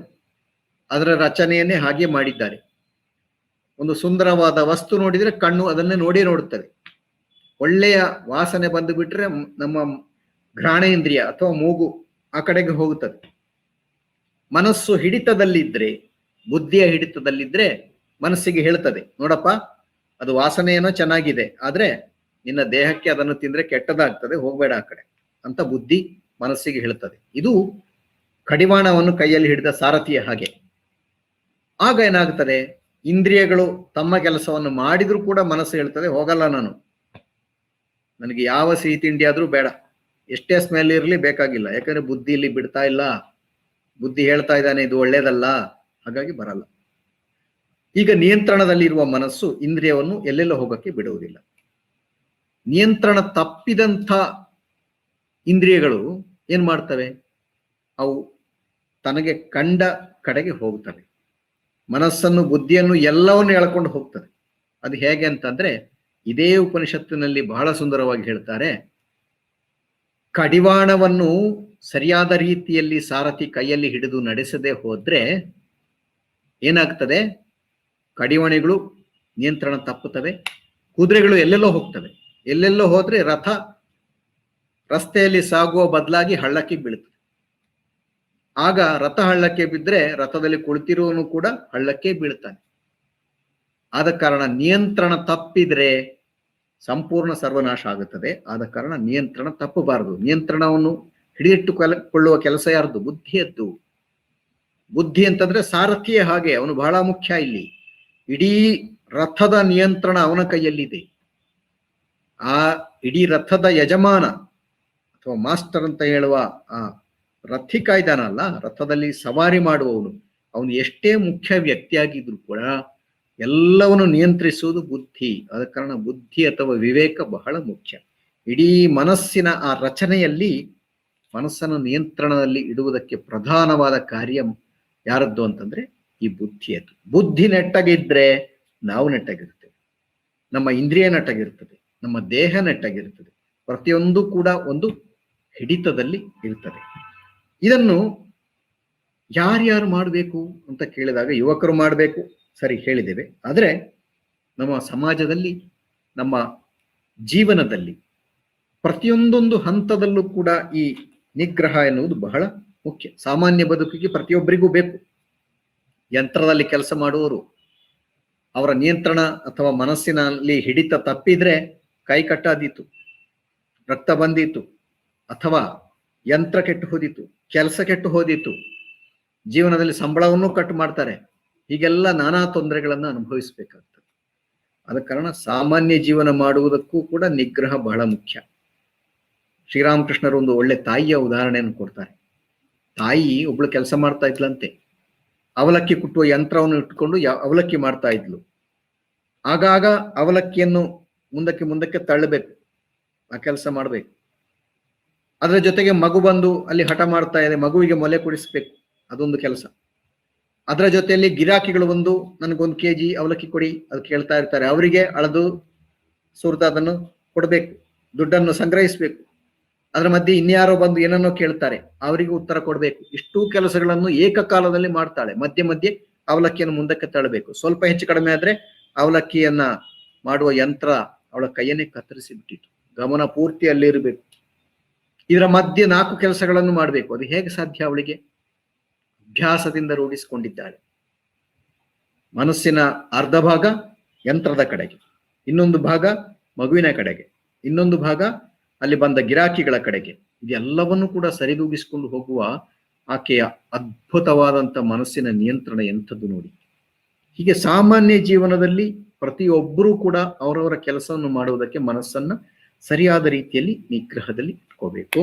ಮನಸ್ಸನ್ನು ನಿಯಂತ್ರಣದಲ್ಲಿ ಇಟ್ಕೊಳ್ಳೋದು ಬಹಳ ಮುಖ್ಯ. ಇನ್ನು ಅಧ್ಯಯನ ಮಾಡುವವರಿಗೆ, ವಿದ್ಯಾರ್ಥಿಗಳಿಗೆ ಅತ್ಯಂತ ಮುಖ್ಯ. ಮನಸ್ಸು ಪಠ್ಯ ವಿಷಯದಲ್ಲಿ ಹೋಗಬೇಕು. ನಾಳೆ ಪರೀಕ್ಷೆ ಇದೆ ಅಥವಾ ಬಹಳ ಮುಖ್ಯವಾದ ಕೆಲಸ ಇದೆ, ಬಹಳ ವಿಷಯಗಳನ್ನು ನಾನು ತಿಳಿದುಕೊಳ್ಬೇಕು. ಆ ಸಮಯದಲ್ಲೇ ಮನಸ್ಸನ್ನು ಚಂಚಲಗೊಳಿಸುವ ಅನೇಕ ಸಂಗತಿಗಳು ಬರ್ತಾ ಇರ್ತವೆ. ಟಿವಿಯಲ್ಲಿ ಏನೇನೋ ಒಳ್ಳೆ ಒಳ್ಳೆ ಹಿತಕರವಾದದ್ದು, ಮನಸ್ಸನ್ನು ಆಕರ್ಷಿಸುವ ಸಂಗತಿಗಳು ಬರ್ತಾ ಇರ್ತವೆ. ಅವುಗಳನ್ನು ಮನಸ್ಸಿಗೆ ಬಾರದ ಹಾಗೆ ತಡೆದು ಹಿಡಬೇಕಾಗ್ತದೆ. ಕ್ರಿಕೆಟ್ ಇತ್ಯಾದಿಗಳು ಬಹಳ ನಮ್ಮನ್ನು ಸೆಳೆಯುತ್ತಾ ಇರ್ತವೆ. ಆ ಕಡೆ ಮನಸ್ಸು ಹೋಗಬಾರದು. ಇನ್ನೂ ಮನಸ್ಸಿಗೆ ಅತ್ಯಂತ ಪ್ರಿಯವಾಗಿರ್ತವೆ, ಆದರೆ ಒಳ್ಳೆಯದಲ್ಲ ಅಂತ ಅನೇಕ ಸಂಗತಿಗಳು ಇರ್ತವೆ. ಅವೆಲ್ಲ ಒಂದಲ್ಲ ಒಂದು ರೀತಿಯಲ್ಲಿ ಮನಸ್ಸನ್ನು ಚೆದರಿಸುವುದಕ್ಕೆ ಪ್ರಯತ್ನ ಪಡ್ತವೆ. ಅತ್ತ ಮನಸ್ಸು ಹೋಗಬಾರದು ಅಂತ ನಾವು ತಡೆದು ಹಿಡಿಬೇಕಾದ್ರೆ ಮನಸ್ಸಿಗೆ ನಿಗ್ರಹ ಬೇಕು, ಹಿಡಿತ ಬೇಕು. ಇದು ಪ್ರಿಯವಾಗಿರಬಹುದು, ಆದ್ರೆ ಒಳ್ಳೆಯದಲ್ಲ. ಪ್ರಿಯವಾದದ್ದೆಲ್ಲ ಒಳ್ಳೆಯದಾಗಬೇಕಾಗಿಲ್ಲ. ನಮಗೆ ಹಿತವಾಗಿರ್ತದೆ, ಆದ್ರೆ ಕೆಟ್ಟದಾಗಿರ್ತದೆ. ಇದನ್ನು ಸಪರೇಟ್ ಮಾಡಿ ತಿಳಿಬೇಕು. ಕೆಲವು ಹಿತವೂ ಆಗಿರ್ತವೆ, ಒಳ್ಳೆಯವೂ ಆಗಿರ್ತವೆ, ಅಂಥವು ಒಂದು ವರ್ಗ. ಇನ್ನು ಹಿತಕರವೂ ಆಗಿರ್ತವೆ, ಆದರೆ ಅದು ಪ್ರಿಯಕರ ಆಗಿರುವುದಿಲ್ಲ. ನಮಗೆ ಒಳ್ಳೆಯದು, ಆದ್ರೆ ಬಹಳ ಕಷ್ಟ ಆಗ್ತದೆ ಮನಸ್ಸಲ್ಲಿ ಅರ್ಗಿಸ್ಕೊಳ್ಳೋದು. ಪಠ್ಯಪುಸ್ತಕ ಅದು ಎಷ್ಟು ಓದಿದ್ರು ತಲೆಗೆ ಹೋಗೋದಿಲ್ಲ, ಹಿತಕರ ಅಲ್ಲ. ಆದ್ರೆ ನಮ್ಗೆ ಅದು ಹೆಚ್ಚು ಕಲ್ತ್ರೆ ಬಹಳ ಒಳ್ಳೆಯದು. ಇನ್ನು ಕೆಲವು ಅಂಶಗಳಿವೆ, ಅವು ಅತ್ಯಂತ ಹಿತಕರ ಅಥವಾ ಪ್ರಿಯಕರ, ಆದ್ರೆ ಅದು ಒಳ್ಳೆಯದಲ್ಲ. ಅಂಥದ್ದನ್ನು ದೂರವೇ ಇಡಬೇಕಾಗ್ತದೆ. ಇದನ್ನೆಲ್ಲ ಮಾಡಬೇಕಾದ್ರೆ ಮನಸ್ಸಿನ ನಿಗ್ರಹ ಅವನಿಗೆ ಬಹಳ ಮುಖ್ಯ. ಇನ್ನು ಸಮಾಜದಲ್ಲಿ ಎಲ್ಲರಿಗೂ ಕೂಡ ಬಹಳ ಮುಖ್ಯವಾದದ್ದು ಅಂದ್ರೆ ಮನಸ್ಸಿನ ಆರೋಗ್ಯ. ಮನಸ್ಸು ಆರೋಗ್ಯದಲ್ಲಿ ಇದ್ರೆ ಎಲ್ಲರಿಗೂ ಶಾಂತಿ ಆನಂದ ಸಿಗ್ತದೆ. ಮಾನಸಿಕ ಅಸ್ವಸ್ಥತೆ ಅಥವಾ ಹುಚ್ಚು, ನಾವು ಹೇಳುವ ಹಾಗೆ ಮಾನಸಿಕ ಅನಾರೋಗ್ಯ ಇದ್ರೆ ಸಮಾಜಕ್ಕೆ ಒಂದು ಹಿಂಸೆ ಆಗುತ್ತದೆ. ಅವರನ್ನು ಸರಿಪಡಿಸುವುದು ಕಷ್ಟ. ಲಕ್ಷಾಂತರ ದುಡ್ಡು ಕೊಟ್ಟು ಅವರಿಗೆ ಟ್ರೀಟ್ಮೆಂಟ್ ಕೊಡಿಸಿದ್ರೂ ಕೂಡ ಅದು ಸರಿ ಹೋಗುತ್ತದೆ ಅಂತ ನಮ್ಗೇನು ಗ್ಯಾರಂಟಿ ಇಲ್ಲ. ಅವರು ಹುಚ್ಚಾಗಿ ವರ್ತಿಸ್ತಾರೆ. ಕುಟುಂಬದಲ್ಲಿ ನೆಮ್ಮದಿ ಇಲ್ಲ, ಸಮಾಜದಲ್ಲಿ ನೆಮ್ಮದಿ ಇಲ್ಲ. ಬೀದಿಯಲ್ಲಿ ಒಬ್ಬ ಹುಚ್ಚ ಹೋಗ್ತಾ ಇದ್ರೆ ಅನೇಕರಿಗೆ ತಲೆಬಿಸಿ, ಎಲ್ಲರಿಗೂ ಸಮಸ್ಯೆ. ಅವನಿಗಂತೂ ಏನು ಸ್ವಯಂ ಪ್ರಜ್ಞೆನೇ ಇಲ್ಲ. ಇಂಥ ಸಮಸ್ಯೆ ಇದೆ. ಹಾಗಾಗಿ ಮಾನಸಿಕ ಆರೋಗ್ಯ ಸಮಾಜದಲ್ಲಿ ಪ್ರತಿಯೊಬ್ಬರಿಗೂ ಮುಖ್ಯವಾದದ್ದು. ಇನ್ನು ಆಧ್ಯಾತ್ಮಿಕ ಜೀವನ ನಡೆಸುವವರಿಗಂತೂ ಮನೋನಿಗ್ರಹ, ಮನಸ್ಸಿನ ನಿಯಂತ್ರಣ ಅತ್ಯಂತ ಮುಖ್ಯ. ಯಾಕಂದ್ರೆ ಭಗವಂತನನ್ನು ಸೇರುವುದಕ್ಕೆ ಮನಸ್ಸೇ ಬಹಳ ಮುಖ್ಯವಾದ ಒಂದು ಸಲಕರಣೆ. ಆದ ಕಾರಣ ಅದನ್ನು ನಾವು ಚೆನ್ನಾಗಿ ಆರೋಗ್ಯಕರವಾಗಿ ಶುದ್ಧವಾಗಿ ಇಟ್ಟುಕೊಳ್ಳಬೇಕು. ಮನಸ್ಸು ನಿಗ್ರಹವನ್ನು ಹೊಂದಿದ್ರೆ ಮಾತ್ರವೇ ಮನಸ್ಸಿನ ಏಕಾಗ್ರತೆ ಸಾಧ್ಯ. ಮನಸ್ಸಿನ ಏಕಾಗ್ರತೆಯಿಂದಲೇ ಭಗವಂತನ ಧ್ಯಾನ ಸಾಧ್ಯ ಇದೆ. ಈ ರೀತಿಯಲ್ಲಿ ಸಾಧನೆಯಲ್ಲಿ ನಾವು ಮುಂದುವರಿಯಬೇಕಾದ್ರೆ ಮನಸ್ಸು ಅತ್ಯಂತ ಮುಖ್ಯವಾಗ್ತದೆ. ಇವೆಲ್ಲವನ್ನು ಕೂಡ ನಾವು ಗಮನದಲ್ಲಿ ಇಟ್ಟುಕೊಂಡು ಮನಸ್ಸಿನ ನಿಗ್ರಹ ಎಷ್ಟು ಮುಖ್ಯವಾದದ್ದು ಅಂತ ತಿಳಿದುಕೊಳ್ಬೇಕು. ಈಗ ಎಲ್ಲಕ್ಕಿಂತ ಬಹಳ ಮುಖ್ಯವಾದ ಪ್ರಶ್ನೆ ಏನು ಅಂತ ಅಂದ್ರೆ, ಮನಸ್ಸಿನ ನಿಯಂತ್ರಣ ಸಾಧ್ಯವೇ? ಅನೇಕರು ಹೇಳುವಾಗ ಎಷ್ಟು ಮಾಡಿದ್ರು ಏನು ಮಾಡಿದ್ರು ಮನಸ್ಸು ಹಿಡಿತಕ್ಕೆ ಬರ್ತಾ ಇಲ್ಲ, ಇದು ಇದೇ ರೀತಿ ಇದು, ಎಷ್ಟು ಪ್ರಯತ್ನ ಪಟ್ಟರು ಮನಸ್ಸು ನಮ್ಗೆ ಹೇಳಿದಂಗೆ ಕೇಳುವುದಿಲ್ಲ, ಆದ ಕಾರಣ ಹೇಳಿದ ಹಾಗೆ ಕೇಳದೇ ಇರುವುದೇ ಮನಸ್ಸು ಅಂತ ಕೆಲವರು ತೀರ್ಮಾನ ಮಾಡಿಬಿಡ್ತಾರೆ. ಅದು ಸರಿ ಅಲ್ಲ. ಯಾಕಂದ್ರೆ ಖಂಡಿತ ಸಾಧ್ಯವಿದೆ. ಭಗವದ್ಗೀತೆಯಲ್ಲಿ ಕೃಷ್ಣ ಹೇಳ್ತಾನೆ, ಅರ್ಜುನ ಎಲ್ಲ ಉಪದೇಶ ಕೇಳ್ದ. ಮನಸ್ಸಿನಲ್ಲಿ ಕೆಟ್ಟದಿದೆ, ಒಳ್ಳೇದಿದೆ, ಕೆಟ್ಟದನ್ನು ಮಾಡಬಾರ್ದು, ಒಳ್ಳೆಯದನ್ನು ಮಾಡಬೇಕು, ಮನಸ್ಸಿನ ನಿಗ್ರಹ ಹೊಂದಬೇಕು, ಇತ್ಯಾದಿ ಇತ್ಯಾದಿ ಕೃಷ್ಣ ಹೇಳಿದ್ದನ್ನೆಲ್ಲ ಕೇಳಿಸ್ಕೊಂಡ. ಕೊನೆಗೆ ಕೃಷ್ಣನಿಗೆ ಪ್ರಶ್ನೆ ಹಾಕ್ತಾನೆ, ನೀನೆಲ್ಲ ಹೇಳಿದೆ, ಆದ್ರೆ ಎಷ್ಟು ಕಷ್ಟ ನೋಡು ಮನಸ್ಸನ್ನು ನಿಯಂತ್ರಿಸುವುದು. ನಾವು ಬೇಡ ಬೇಡ ಅಂತ ಅಂದ್ರೂ ಕೂಡ ಮನಸ್ಸು ಅಲ್ಲೇ ಹೋಗುತ್ತದೆ. ಎಲ್ಲಿ ಹೋಗಬಾರದು ಅಲ್ಲೇ ಹೋಗುತ್ತದೆ. ಯಾವುದನ್ನು ಬಯಸಬಾರ್ದೋ ಅದನ್ನೇ ಬಯಸ್ತದೆ. ಮನಸ್ಸನ್ನ ಹೇಗೆ ಹಿಡಿತದಲ್ಲಿ ಇಟ್ಟುಕೊಳ್ಳುವುದು? ಎಷ್ಟು ಕಷ್ಟ ನೋಡು ಇದು. ವಾಯೋರಿವ ಸುದುಷ್ಕರಂ. ವಾಯು, ಗಾಳಿಯನ್ನು ಹಿಡಿತದಲ್ಲಿ ಇಡುವುದು ಎಷ್ಟು ಕಷ್ಟವೋ ಅಷ್ಟೇ ಕಷ್ಟ ಮನಸ್ಸನ್ನು ಹಿಡಿತದಲ್ಲಿ ಇಡುವುದು. ನನಗೆ ಅರ್ಥವಾಗ್ತಾ ಇಲ್ಲ, ನೀನೇ ಹೇಳಪ್ಪ ಅಂತ ಅರ್ಜುನ ಹೇಳ್ತಾನೆ. ಅದಕ್ಕೆ ಕೃಷ್ಣ ಹೇಳ್ತಾನೆ, ನಿಜ, ನೀನು ಹೇಳಿದ ಅಂಶ ನಿಜ. ಮನಸ್ಸನ್ನು ನಿಯಂತ್ರಿಸುವುದು ಅತ್ಯಂತ ಕಷ್ಟ, ಕಠಿಣವಾದದ್ದು. ಆದರೆ ಕಷ್ಟ ಅಂದ ಮಾತ್ರಕ್ಕೆ ಸಾಧ್ಯ ಇಲ್ಲ ಅಂತ ಅಲ್ಲ, ಸಾಧ್ಯ ಇದೆ. ಹೇಗೆ? ಅದಕ್ಕೆ ಕೃಷ್ಣ ಕೊಟ್ಟಿರುವ ಉಪಾಯ ಅಭ್ಯಾಸ ಮತ್ತು ವೈರಾಗ್ಯ. ಮನಸ್ಸಿಗೆ ಒಂದು ಗುಣ ಇದೆ, ಅದು ಒಳ್ಳೆಯ ಸದ್ಗುಣವೋ ದುರ್ಗುಣವೋ ನೀವು ಬಳಸ್ಕೊಂಡ ಹಾಗೆ ಇದೆ. ಕೆಟ್ಟದಕ್ಕೆ ಬಳಸ್ಕೊಂಡ್ರೆ ಅದು ದುರ್ಗುಣ ಆಗ್ತದೆ, ಒಳ್ಳೆಯದಕ್ಕೆ ಬಳಸ್ಕೊಂಡ್ರೆ ಅದೇ ಮನಸ್ಸು ಸದ್ಗುಣವನ್ನು ಹೊಂದಿದಾಗ ಆಗ್ತದೆ.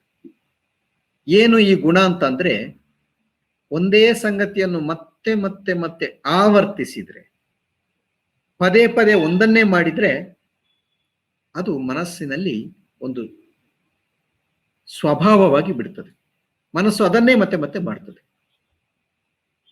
ನಾವು ಎಷ್ಟು ಸರ್ತಿ ಅದನ್ನು ಮತ್ತೆ ಮತ್ತೆ ಪ್ರಯತ್ನ ಪಟ್ಟು ಒಂದೇ ಸಂಗತಿಯನ್ನು ಮತ್ತೆ ಮತ್ತೆ ಆಲೋಚಿಸ್ತೇವೋ ಅದು ಮನಸ್ಸಿನಲ್ಲಿ ಆಳವಾಗಿ ಬೇರುತ್ತದೆ. ಈಗಲೇ ಹೇಳಿದ್ದೇವೆ, ಏನನ್ನು ಆಲೋಚಿಸಿದ್ರೂ ಕೂಡ ಅದು ಚಿತ್ತದಲ್ಲಿ ಹೋಗಿ ಸಂಗ್ರಹವಾಗುತ್ತದೆ ಅಂತ. 10 ಬಾರಿ ನಾವು ಒಂದೇ ವಿಷಯಗಳನ್ನು ಪದೇ ಪದೇ ಆಲೋಚಿಸಿದ್ರೆ ಆ 10 ಬಾರಿಯೂ ಅದು ಹೋಗಿ ಸಂಗ್ರಹವಾಗ್ತದೆ. ಹಾಗೆ 10 ಬಾರಿ ಸಂಗ್ರಹವಾದ ಆ ಸಂಸ್ಕಾರಕ್ಕೆ ವಿಶೇಷವಾದ ಬಲ ಇರುತ್ತದೆ. ಪದೇ ಪದೇ ಮತ್ತಷ್ಟು ಮತ್ತಷ್ಟು ಪ್ರಯತ್ನದಿಂದ ನಾವು ಒಂದೇ ಅಂಶವನ್ನು ಚಿಂತಿಸ್ತಾ ಹೋದ್ರೆ ಅದು ಚಿತ್ತದಲ್ಲಿ ಬಹಳ ಪ್ರಬಲವಾಗಿ ಸಂಗ್ರಹವಾಗಿರುವ ಸಂಸ್ಕಾರ ಆಗ್ತದೆ. ಅಷ್ಟೇ ಅಲ್ಲ, ಅಷ್ಟೇ ಹೆಚ್ಚು ಬಾರಿ ನೆನಪಿನ ಮೂಲಕ, ನೆನಪಿನ ರೂಪದಲ್ಲಿ ಮೇಲಕ್ಕೇಳ್ತದೆ. ನೆನಪಿನ ಮೂಲಕ ಮೇಲಕ್ಕೆದ್ದಾಗ ಅದು ಮತ್ತೆ ಇನ್ನೊಂದು ಚಿತ್ತವೃತ್ತಿ ಆಗ್ತದೆ, ಇನ್ನೊಂದು ಆಲೋಚನೆ ಆಗ್ತದೆ. ಆ ಇನ್ನೊಂದು ಆಲೋಚನೆ ಮತ್ತೊಂದು ಸಲ ಹೋಗಿ ಸ್ಟೋರ್ ಆಗ್ತದೆ. ಹೀಗೆ ನಿರಂತರವಾಗಿ ಇದು ಆವರ್ತನೆ ಆಗ್ತಾ ಆಗ್ತಾ ಆಗುತ್ತಾ ಮನಸ್ಸಿನ ಆಳದಲ್ಲಿ, ಚಿತ್ತದಲ್ಲೂ ಕೂಡ ಅದೇ ವೃತ್ತಿಗಳು ಇರ್ತವೆ, ಮೇಲ್ಮೈಯಲ್ಲೂ ಕೂಡ ಅದೇ ವೃತ್ತಿಗಳು ಇರ್ತವೆ. ಈ ಸಂಸ್ಕಾರದ ಬಲದಿಂದ ಪದೇ ಪದೇ ಆವರ್ತನೆ ಆಗುತ್ತದೆ. ಹಾಗಾಗಿ ಇದೊಂದು ಸರಣಿ ಚಕ್ರದ ಹಾಗೆ ನಡೀತಾ ಹೋಗ್ತದೆ. ಹಾಗಾಗಿ ಪದೇ ಪದೇ ಒಂದೇ ಆಲೋಚನೆಗಳನ್ನು ನಾವು ಹಲವು ಬಾರಿ ಮಾಡುವುದರಿಂದ ನಮ್ಮ ಮನಸ್ಸು ಗೊತ್ತಿಲ್ಲದ ಹಾಗೆ ಪರಿವರ್ತನೆ ಆಗ್ತದೆ. ಕೆಟ್ಟದನ್ನು ಮಾಡಿದರೆ ಕೆಟ್ಟ ಕಡೆಗೆ ಹೋಗ್ತೇವೆ, ಒಳ್ಳೆಯದನ್ನು ಮಾಡಿದರೆ ಒಳ್ಳೆಯ ದಾರಿಗೆ ಹೋಗ್ತೇವೆ. ಈ ಕಾರಣದಿಂದಲೇ ಸ್ವಾಮಿ ವಿವೇಕಾನಂದರು ಹೇಳ್ತಾರೆ, ನೀನು ಏನನ್ನು ಆಲೋಚಿಸ್ತೀಯೋ ಅದೇ ಆಗ್ತೀಯ. ಹೆಚ್ಚು ಹೆಚ್ಚು ಒಳ್ಳೆಯ ವಿಷಯಗಳನ್ನು ಆಲೋಚಿಸ್ತಾ ಹೋದ್ರೆ ಒಳ್ಳೆಯವನಾಗ್ತೀಯ, ಕೆಟ್ಟ ವಿಷಯಗಳನ್ನು ಆಲೋಚಿಸ್ತಾ ಹೋದ್ರೆ ಕೆಟ್ಟವನಾಗ್ತೀಯ. ಆದ ಕಾರಣ ಯಾವಾಗಲೂ ಅತ್ಯುತ್ತಮ ಅಂಶಗಳನ್ನೇ ಆಲೋಚಿಸು. ಒಂದು ಮಾತನ್ನು ವೇದಾಂತದಲ್ಲಿ ಹೇಳ್ತಾರೆ, ಆಸುಕ್ತೇ ರಾಮೃತೆ ಕಾಲಂ ನಯೇದ್ ವೇದಾಂತ ಚಿಂತನಂ. ವೇದಾಂತ ಚಿಂತನೆ ಅಂದ್ರೆ ವೇದಾಂತ ತತ್ವದ ಅಥವಾ ವೇದಾಂತ ತತ್ವದ ಸಾರವಾಗಿರುವ ಆತ್ಮನ ಚಿಂತನೆಯನ್ನು, ಅಂದ್ರೆ ನಾನು ಆತ್ಮ, ನಮ್ಮ ಅಂತರಂಗದಲ್ಲಿ ಭಗವಂತನಿದ್ದಾನೆ, ಅವನೇ ಆತ್ಮ. ಆದ ಕಾರಣ ನಾವೇ ಆತ್ಮ ಎನ್ನುವ ಚಿಂತನೆಯನ್ನು ಸದಾ ಕಾಲವೂ ಮಾಡ್ತಾ ಇರಬೇಕು. ಆಸುಕ್ತೇ ರಾಮೃತೆ ಕಾಲಂ, ಆಸುಕ್ತೆ ಕನಸಿನಲ್ಲೂ ಕೂಡ ಅದನ್ನೇ ಚಿಂತಿಸ್ಬೇಕು. ಕನಸಿನಲ್ಲಿ ಅದನ್ನು ಚಿಂತಿಸಬೇಕಾದ್ರೆ ನಾವು ಹಗಲು ಹೊತ್ತೆಲ್ಲ ಅದನ್ನೇ ಚಿಂತಿಸಬೇಕಾಗ್ತದೆ, ಆದ್ರೆ ಮಾತ್ರವೇ ಕನಸಿನಲ್ಲಿ ಅದೇ ಚಿಂತನೆ ಬರುತ್ತದೆ. ಆಮೇಲೆ ಆಮೃತೆ ಕಾಲಂ, ಸಾಯುವಲ್ಲಿ ತನಕವೂ ಕೂಡ ಅದನ್ನೇ ಮಾಡಬೇಕು ಅಂತ ಹೇಳ್ತಾರೆ. ಯಾಕಂದ್ರೆ ಎಷ್ಟೆಷ್ಟು ನಾವು ಆತ್ಮನಲ್ಲದ, ದೇವರಲ್ಲದ ವಿಚಾರವನ್ನು ಚಿಂತಿಸ್ತೇವೋ ಅಷ್ಟಷ್ಟು ಆ ವಿಚಾರಗಳೇ ನಮ್ಮಲ್ಲಿ ತುಂಬುತ್ತವೆ. ಆದ ಕಾರಣ ಅತ್ಯುತ್ತಮ ವಸ್ತು ಅಂದ್ರೆ ಆತ್ಮ, ಭಗವಂತ. ಅತ್ಯುತ್ತಮ ವಿಚಾರಗಳನ್ನೇ ಚಿಂತಿಸ್ತಾ ಹೋಗಿ ಅದರಿಂದ ನಾವು ಅತ್ಯುತ್ತಮರೇ ಆಗ್ತೇವೆ. ನಮ್ಮ ಮನಸ್ಸಿನಲ್ಲೆಲ್ಲ ಅದೇ ಆಲೋಚನೆಗಳಿರ್ತವೆ. ಅವೆಲ್ಲವೂ ಕೂಡ ಒಂದಕ್ಕೊಂದು ಜೋಡ್ಕೊಂಡು ಸಂಸ್ಕಾರವಾಗಿ ನಮ್ಮ ಆಳದಲ್ಲಿ, ಮನಸ್ಸಿನ ಆಳದಲ್ಲಿ ಸಂಗ್ರಹ ಆಗ್ತವೆ. ಅಲ್ಲಿಂದ ಇಂಥ ಉತ್ತಮ ಆಲೋಚನೆಗಳೇ ಮೇಲಕ್ಕೆ ಕೇಳ್ತವೆ. ಇವೆಲ್ಲ ಸೇರ್ಕೊಂಡು ಮತ್ತೆ ಮತ್ತೆ ಸಂಸ್ಕಾರಗಳಾಗ್ತವೆ. ಹಾಗೆ ನಮ್ಮ ಅಂತರಂಗ ಬಹಿರಂಗ ಸರ್ವಸ್ವವು ಕೂಡ ಭಗವನ್ಮಯವಾಗ್ತವೆ. ಇದು ಅತ್ಯುತ್ಕೃಷ್ಟವಾದಂಥ ಲಾಭ. ಮನೋನಿಗ್ರಹದಿಂದ ನಮಗೆ ಲಭಿಸಬಹುದಾದಂಥ ಅತ್ಯುತ್ಕೃಷ್ಟವಾದ ಲಾಭವೇ ಭಗವಂತನ ಸಾಕ್ಷಾತ್ಕಾರ. ಇಂಥ ಒಂದು ಸಾಕ್ಷಾತ್ಕಾರದ ಕಡೆಗೆ ನಾವು ಸಾಗಬೇಕಾದ್ರೆ ಮನಸ್ಸಿನ ನಿಗ್ರಹ ಬಹಳ ಮುಖ್ಯ. ಇದು ಎಲ್ಲವೂ ಸಾಧ್ಯವಾಗಬೇಕಾದ್ರೆ ಬಹಳ ಮುಖ್ಯವಾದಂಥ ಒಂದು ಸಾಧನೆ ಏನು ಅಂತಂದ್ರೆ ಅಭ್ಯಾಸ, ಈಗ ಹೇಳಿದ ಹಾಗೆ. ಆಮೇಲೆ ವೈರಾಗ್ಯ. ವೈರಾಗ್ಯ ಅಂದ್ರೆ ಆಸೆಗಳು ಇಲ್ಲದೇ ಇರುವುದು. ನಾವು ಎಷ್ಟೆಷ್ಟು ವಸ್ತುಗಳನ್ನು ಬಯಸ್ತೇವೋ ಅಷ್ಟಷ್ಟು ನಾವು ದುಃಖಕ್ಕೆ ಒಳಗಾಗ್ತೇವೆ. ಬುದ್ಧ ಹೇಳಿದಂತ ಅದ್ಭುತವಾದ ಮಾತು ಇದು. ಅದು ಸತ್ಯ ಕೂಡ. ನಮ್ಮ ಎಲ್ಲಾ ತೊಂದರೆಗಳಿಗೆ ನಮ್ಮ ಅನಿಯಂತ್ರಿತವಾದಂತಹ ಆಸೆಗಳೇ ಕಾರಣ. ಉತ್ತಮ ಆಸೆಗಳನ್ನು ಇಟ್ಟುಕೊಳ್ಳಿ, ತಪ್ಪಿಲ್ಲ. ಆದ್ರೆ 100ರಲ್ಲಿ 98-99ರಷ್ಟು ಭಾಗ ನಮಗೆ ಅನಗತ್ಯವಾದ ಆಸೆಗಳೇ ಇರುವುದು. ಅವುಗಳಿಂದಲೇ ನಾವು ದುಃಖಕ್ಕೆ ಒಳಗಾಗ್ತೇವೆ. ಆದ ಕಾರಣ ನಮ್ಮ ಜೀವನಕ್ಕೆ ತೀರಾ ಅತ್ಯವಶ್ಯಕವಾದಷ್ಟು ಆಸೆಗಳನ್ನು ಇಟ್ಟುಕೊಳ್ಳಿ. ಎಲ್ಲಕ್ಕಿಂತ ಅತಿ ಶ್ರೇಷ್ಠವಾದ ಆಸೆಗಳನ್ನು ಇಟ್ಟುಕೊಳ್ಳಿ. ನಾನು ಒಬ್ಬ ದೊಡ್ಡ ದೇಶಭಕ್ತನಾಗಬೇಕು, ನಾನು ಅತ್ಯುತ್ತಮವಾದಂಥ ಒಬ್ಬ ಸಮಾಜ ಸೇವಾಕರ್ತನಾಗಬೇಕು, ನಾನು ಅತ್ಯುತ್ತಮವಾದಂಥ ಯೋಗಿ ಆಗಬೇಕು, ಸಾಕ್ಷಾತ್ಕಾರವನ್ನು ಹೊಂದಬೇಕು, ಅತ್ಯುತ್ತಮ ದೊಡ್ಡ ಜ್ಞಾನಿ ಆಗಬೇಕು, ಸಮಾಜಕ್ಕೆ ಜಗತ್ತಿಗೆ ಎಲ್ಲರಿಗೂ ಒಳ್ಳೆಯದನ್ನು ಮಾಡಬೇಕು. ಇಂಥ ಶ್ರೇಷ್ಠ ಆದರ್ಶವನ್ನು ಇಟ್ಟುಕೊಳ್ಳಿ. ಅಂಥದ್ರಿಂದ ಹೆಚ್ಚು ಹೆಚ್ಚು ನಮ್ಮ ಮನಸ್ಸು ಶುದ್ಧವಾಗ್ತದೆ. ದೇಹ ಮನಸ್ಸುಗಳು ಎಷ್ಟು ಶುದ್ಧವಾಗ್ತವೋ ಅಷ್ಟು ಅದನ್ನು ನಿಯಂತ್ರಿಸುವುದು ಸುಲಭ ಅಂತ ಸ್ವಾಮೀಜಿ ಹೇಳ್ತಾರೆ. ಮನಸ್ಸು ಶುದ್ಧವಾದಷ್ಟು ಮನಸ್ಸಿನ ನಿಯಂತ್ರಣ ಸುಲಭ. ಯಾಕಂದ್ರೆ ಮನಸ್ಸಿನಲ್ಲಿ, ಶುದ್ಧವಾದ ಮನಸ್ಸಿನಲ್ಲಿ ಬೇರೆ ಕೆಟ್ಟ ಆಲೋಚನೆಗಳು ಇರುವುದಿಲ್ಲ. ಕೆಟ್ಟ ಆಲೋಚನೆಗಳು ಇದ್ದಷ್ಟು ಕೂಡ ಮನಸ್ಸು ಗೊಂದಲಮಯವಾಗ್ತದೆ. ಚಾಂಚಲ್ಯ, ಚಿತ್ತಕ್ಕೆ ಅಸ್ಥಿರತೆ ಉಂಟಾಗ್ತದೆ. ಹಾಗಾಗಿ ಕೆಟ್ಟ ಚಿಂತನೆಯನ್ನು ಆದಷ್ಟು ದೂರ ಮಾಡಿ ಒಳ್ಳೆಯ ಆಲೋಚನೆಗಳನ್ನು ಇಟ್ಟುಕೊಳ್ಳಿ. ಅದರಿಂದ ಮನಸ್ಸು ಶುದ್ಧವಾಗಿರ್ತದೆ. ಆದಷ್ಟರ ಮಟ್ಟಿಗೂ ಮನಸ್ಸು ನಿಯಂತ್ರಣಕ್ಕೆ ಬರ್ತದೆ. ಆಮೇಲೆ ಬುದ್ಧಿಯನ್ನು ಸಮರ್ಥವಾಗಿ ಬಳಸ್ಕೊಳ್ಳಿ. ಮನಸ್ಸಿನ ರಚನೆಯನ್ನು ತಿಳಿದುಕೊಳ್ಳಿ. ಇದರಿಂದ ಪದೇ ಪದೇ ಒಂದು ಅತ್ಯುತ್ತಮವಾದ ಆಲೋಚನೆಗಳನ್ನೇ ಮಾಡುವುದರಿಂದ ನಮಗೆ ನಮ್ಮ ಮನಸ್ಸು ಅಂತರಂಗ ಬಹಿರಂಗದಲ್ಲೆಲ್ಲ ಶ್ರೇಷ್ಠವಾದದ್ದನ್ನೇ ನಮಗೆ ಮಾಡುವುದಕ್ಕೆ ಸಾಧ್ಯವಾಗ್ತದೆ. ಆಮೇಲೆ ಇದರಿಂದ ಎಲ್ಲದರಿಂದ ಈ ರೀತಿಯ ತಿಳುವಳಿಕೆಯಿಂದ ಅಪಾರವಾದ ಧೈರ್ಯ ನಮಗೆ ಬರ್ತದೆ. ನನ್ನ ಮನಸ್ಸು ನನ್ನ ಹಿಡಿತದಲ್ಲಿದೆ, ನನ್ನ ಮನಸ್ಸು ಏನು ಅಂತ ನನಗೆ ಗೊತ್ತಿದೆ, ಅದನ್ನು ನಾನು ಸರಿಯಾದ ರೀತಿಯಲ್ಲಿ ಇಟ್ಟುಕೊಳ್ತೇನೆ, ಕೆಟ್ಟ ದಾರಿಗೆ ಹೋಗದ ಹಾಗೆ ಅದನ್ನು ನಾನು ನೋಡ್ಕೊಳ್ತೇನೆ. ಈ ರೀತಿಯಲ್ಲಿ ಧೈರ್ಯ, ಆತ್ಮವಿಶ್ವಾಸ, ಆಮೇಲೆ ಅತ್ಯಂತ ಶ್ರೇಷ್ಠವಾದ ಒಂದು ಗುರಿಯ ಕಡೆಗೆ ನನ್ನ ಅಪಾರವಾದ ನಿಷ್ಠೆ, ಇವುಗಳೆಲ್ಲ ಇದು ಬಿಟ್ರೆ ನಾನು ದಾರಿ ತಪ್ಪುವ ಸಾಧ್ಯತೆ ಬಹಳ ಕಡಿಮೆ. ಹೀಗೆ ನಮ್ಮ ಮನಸ್ಸನ್ನು ಆರೋಗ್ಯಕರವಾಗಿ ಇಟ್ಕೊಳ್ಬೇಕು, ಶುದ್ಧವಾಗಿ ಇಟ್ಕೊಳ್ಬೇಕು, ನಿಯಂತ್ರಣದಲ್ಲಿ ಇಟ್ಕೊಳ್ಬೇಕು. ಇದೆಲ್ಲದರ ಮೂಲಕ ಏಕಾಗ್ರತೆಯನ್ನು ಗಳಿಸಿಕೊಳ್ಳುವುದನ್ನು ನಾವು ಸಾಧಿಸಬೇಕು. ಇದು ನಮ್ಮ ದೇಹ, ಮನಸ್ಸು, ಆತ್ಮ ಇದೆಲ್ಲವನ್ನೂ ಕೂಡ ಒಂದು ಶ್ರೇಷ್ಠ ಗುರಿಯ ಕಡೆಗೆ, ಭಗವಂತನ ಕಡೆಗೆ ನಮ್ಮನ್ನು ಕರ್ಕೊಂಡು ಹೋಗುವುದಕ್ಕೆ ಸಹಾಯ ಮಾಡ್ತದೆ. ಈ ಮೂಲಕ ನಾವೆಲ್ಲರೂ ಕೂಡ ಮನೋನಿಗ್ರಹಕ್ಕೆ ಪ್ರಯತ್ನಿಸಬೇಕು. ಮನಸ್ಸಿನ ರಚನೆಯನ್ನು ತಿಳಿದುಕೊಳ್ಬೇಕು. ಅದ್ಭುತವಾದಂಥ ಈ ಉಪಕರಣ ಮನಸ್ಸನ್ನು ನಾವು ಸಮರ್ಥವಾದ ರೀತಿಯಲ್ಲಿ ಬಳಸ್ಕೊಳ್ಬೇಕು. ಮನಸ್ಸಿನ ಸಾಮರ್ಥ್ಯ ಎಷ್ಟಿದೆ ಅಂತಂದ್ರೆ ಅದರ 1,000,000,000 ಒಂದು ಭಾಗವನ್ನು ಅಷ್ಟೇ ನಾವು ಇವತ್ತು ಬಳಸ್ಕೊಳ್ತಾ ಇದ್ದೇವೆ. ಇನ್ನು ಉಳಿದ ಭಾಗ ಎಲ್ಲ ವೇಸ್ಟ್ ಆಗಿ ಹೋಗ್ತಾ ಇದೆ, ವ್ಯರ್ಥವಾಗ್ತಾ ಇದೆ. ಇದು ದೊಡ್ಡ ಮನೋವಿಜ್ಞಾನಿಗಳು ಹೇಳಿದಂಥ ಅಂಶ. ಇದು ಸ್ವಾಮಿ ವಿವೇಕಾನಂದರು ಹೇಳ್ತವೆ, ಮನಸ್ಸಿನ ಬಹುಭಾಗ ಕೆಲಸ ಮಾಡದೆ ವ್ಯರ್ಥವಾಗಿ ಹೋಗ್ತಾ ಇದೆ ಅದರ ಸಾಮರ್ಥ್ಯ. ಮನಸ್ಸಿನ ಕೇವಲ ಒಂದಂಶವನ್ನು ಮಾತ್ರವೇ ಇಟ್ಕೊಂಡು ನಾವು ಜಗತ್ತಿನಲ್ಲಿ ಇಷ್ಟೆಲ್ಲ ಸಾಧಿಸ್ತೇವೆ. ಇನ್ನು ಇಡೀ ಮನಸ್ಸಿನ ಸಾಮರ್ಥ್ಯವನ್ನು ಗಳಿಸ್ಕೊಂಡ್ರೆ ನಾವು ಪ್ರಪಂಚವನ್ನೇ ಅಲುಗಾಡಿಸಬಹುದು ಅಂತ ಸ್ವಾಮೀಜಿ ಹೇಳ್ತಾರೆ. ಹಾಗಾಗಿ ಮನಸ್ಸಿನನ್ನು ಕುರಿತು ನಾವು ಮನಸ್ಸಿನ ಮಹತ್ವ, ಅದರ ನಿಗ್ರಹವನ್ನು ಕುರಿತು ಹೆಚ್ಚು ವಿಷಯಗಳನ್ನು ತಿಳಿದುಕೊಂಡು ಅವುಗಳನ್ನು ಸಮರ್ಥವಾಗಿ ಬಳಸಿಕೊಂಡು ನಮ್ಮ ಮನಸ್ಸನ್ನು ಸಾರ್ಥಕಗೊಳಿಸೋಣ. ಇದಕ್ಕೆ ಭಗವಂತನ ಅನುಗ್ರಹ, ಕೃಪೆ ಕೂಡ ಬಹಳ ಮುಖ್ಯ. ಎಲ್ಲ ನಾವು ಅಂದುಕೊಂಡ ಹಂಗ ಆಗುವುದಿಲ್ಲ ಜಗತ್ತಿನಲ್ಲಿ.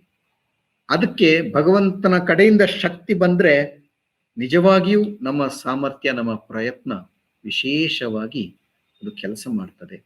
ಸಮರ್ಥವಾದ ರೀತಿಯಲ್ಲಿ ತನ್ನ ಕಾರ್ಯವನ್ನು ನಿರ್ವಹಿಸುವುದಕ್ಕೆ ಭಗವಂತನ ಒಂದು ಕೃಪೆ ಬಹಳ ಮುಖ್ಯ. ಅಂತ ಕೃಪೆಗೋಸ್ಕರ ಪ್ರಾರ್ಥಿಸ್ತಾ ಈ ಚಿಂತನೆಯನ್ನು ಇಲ್ಲಿಗೆ ಕೊನೆಗೊಳಿಸೋಣ. ಜೈ ಶ್ರೀರಾಮಕೃಷ್ಣ.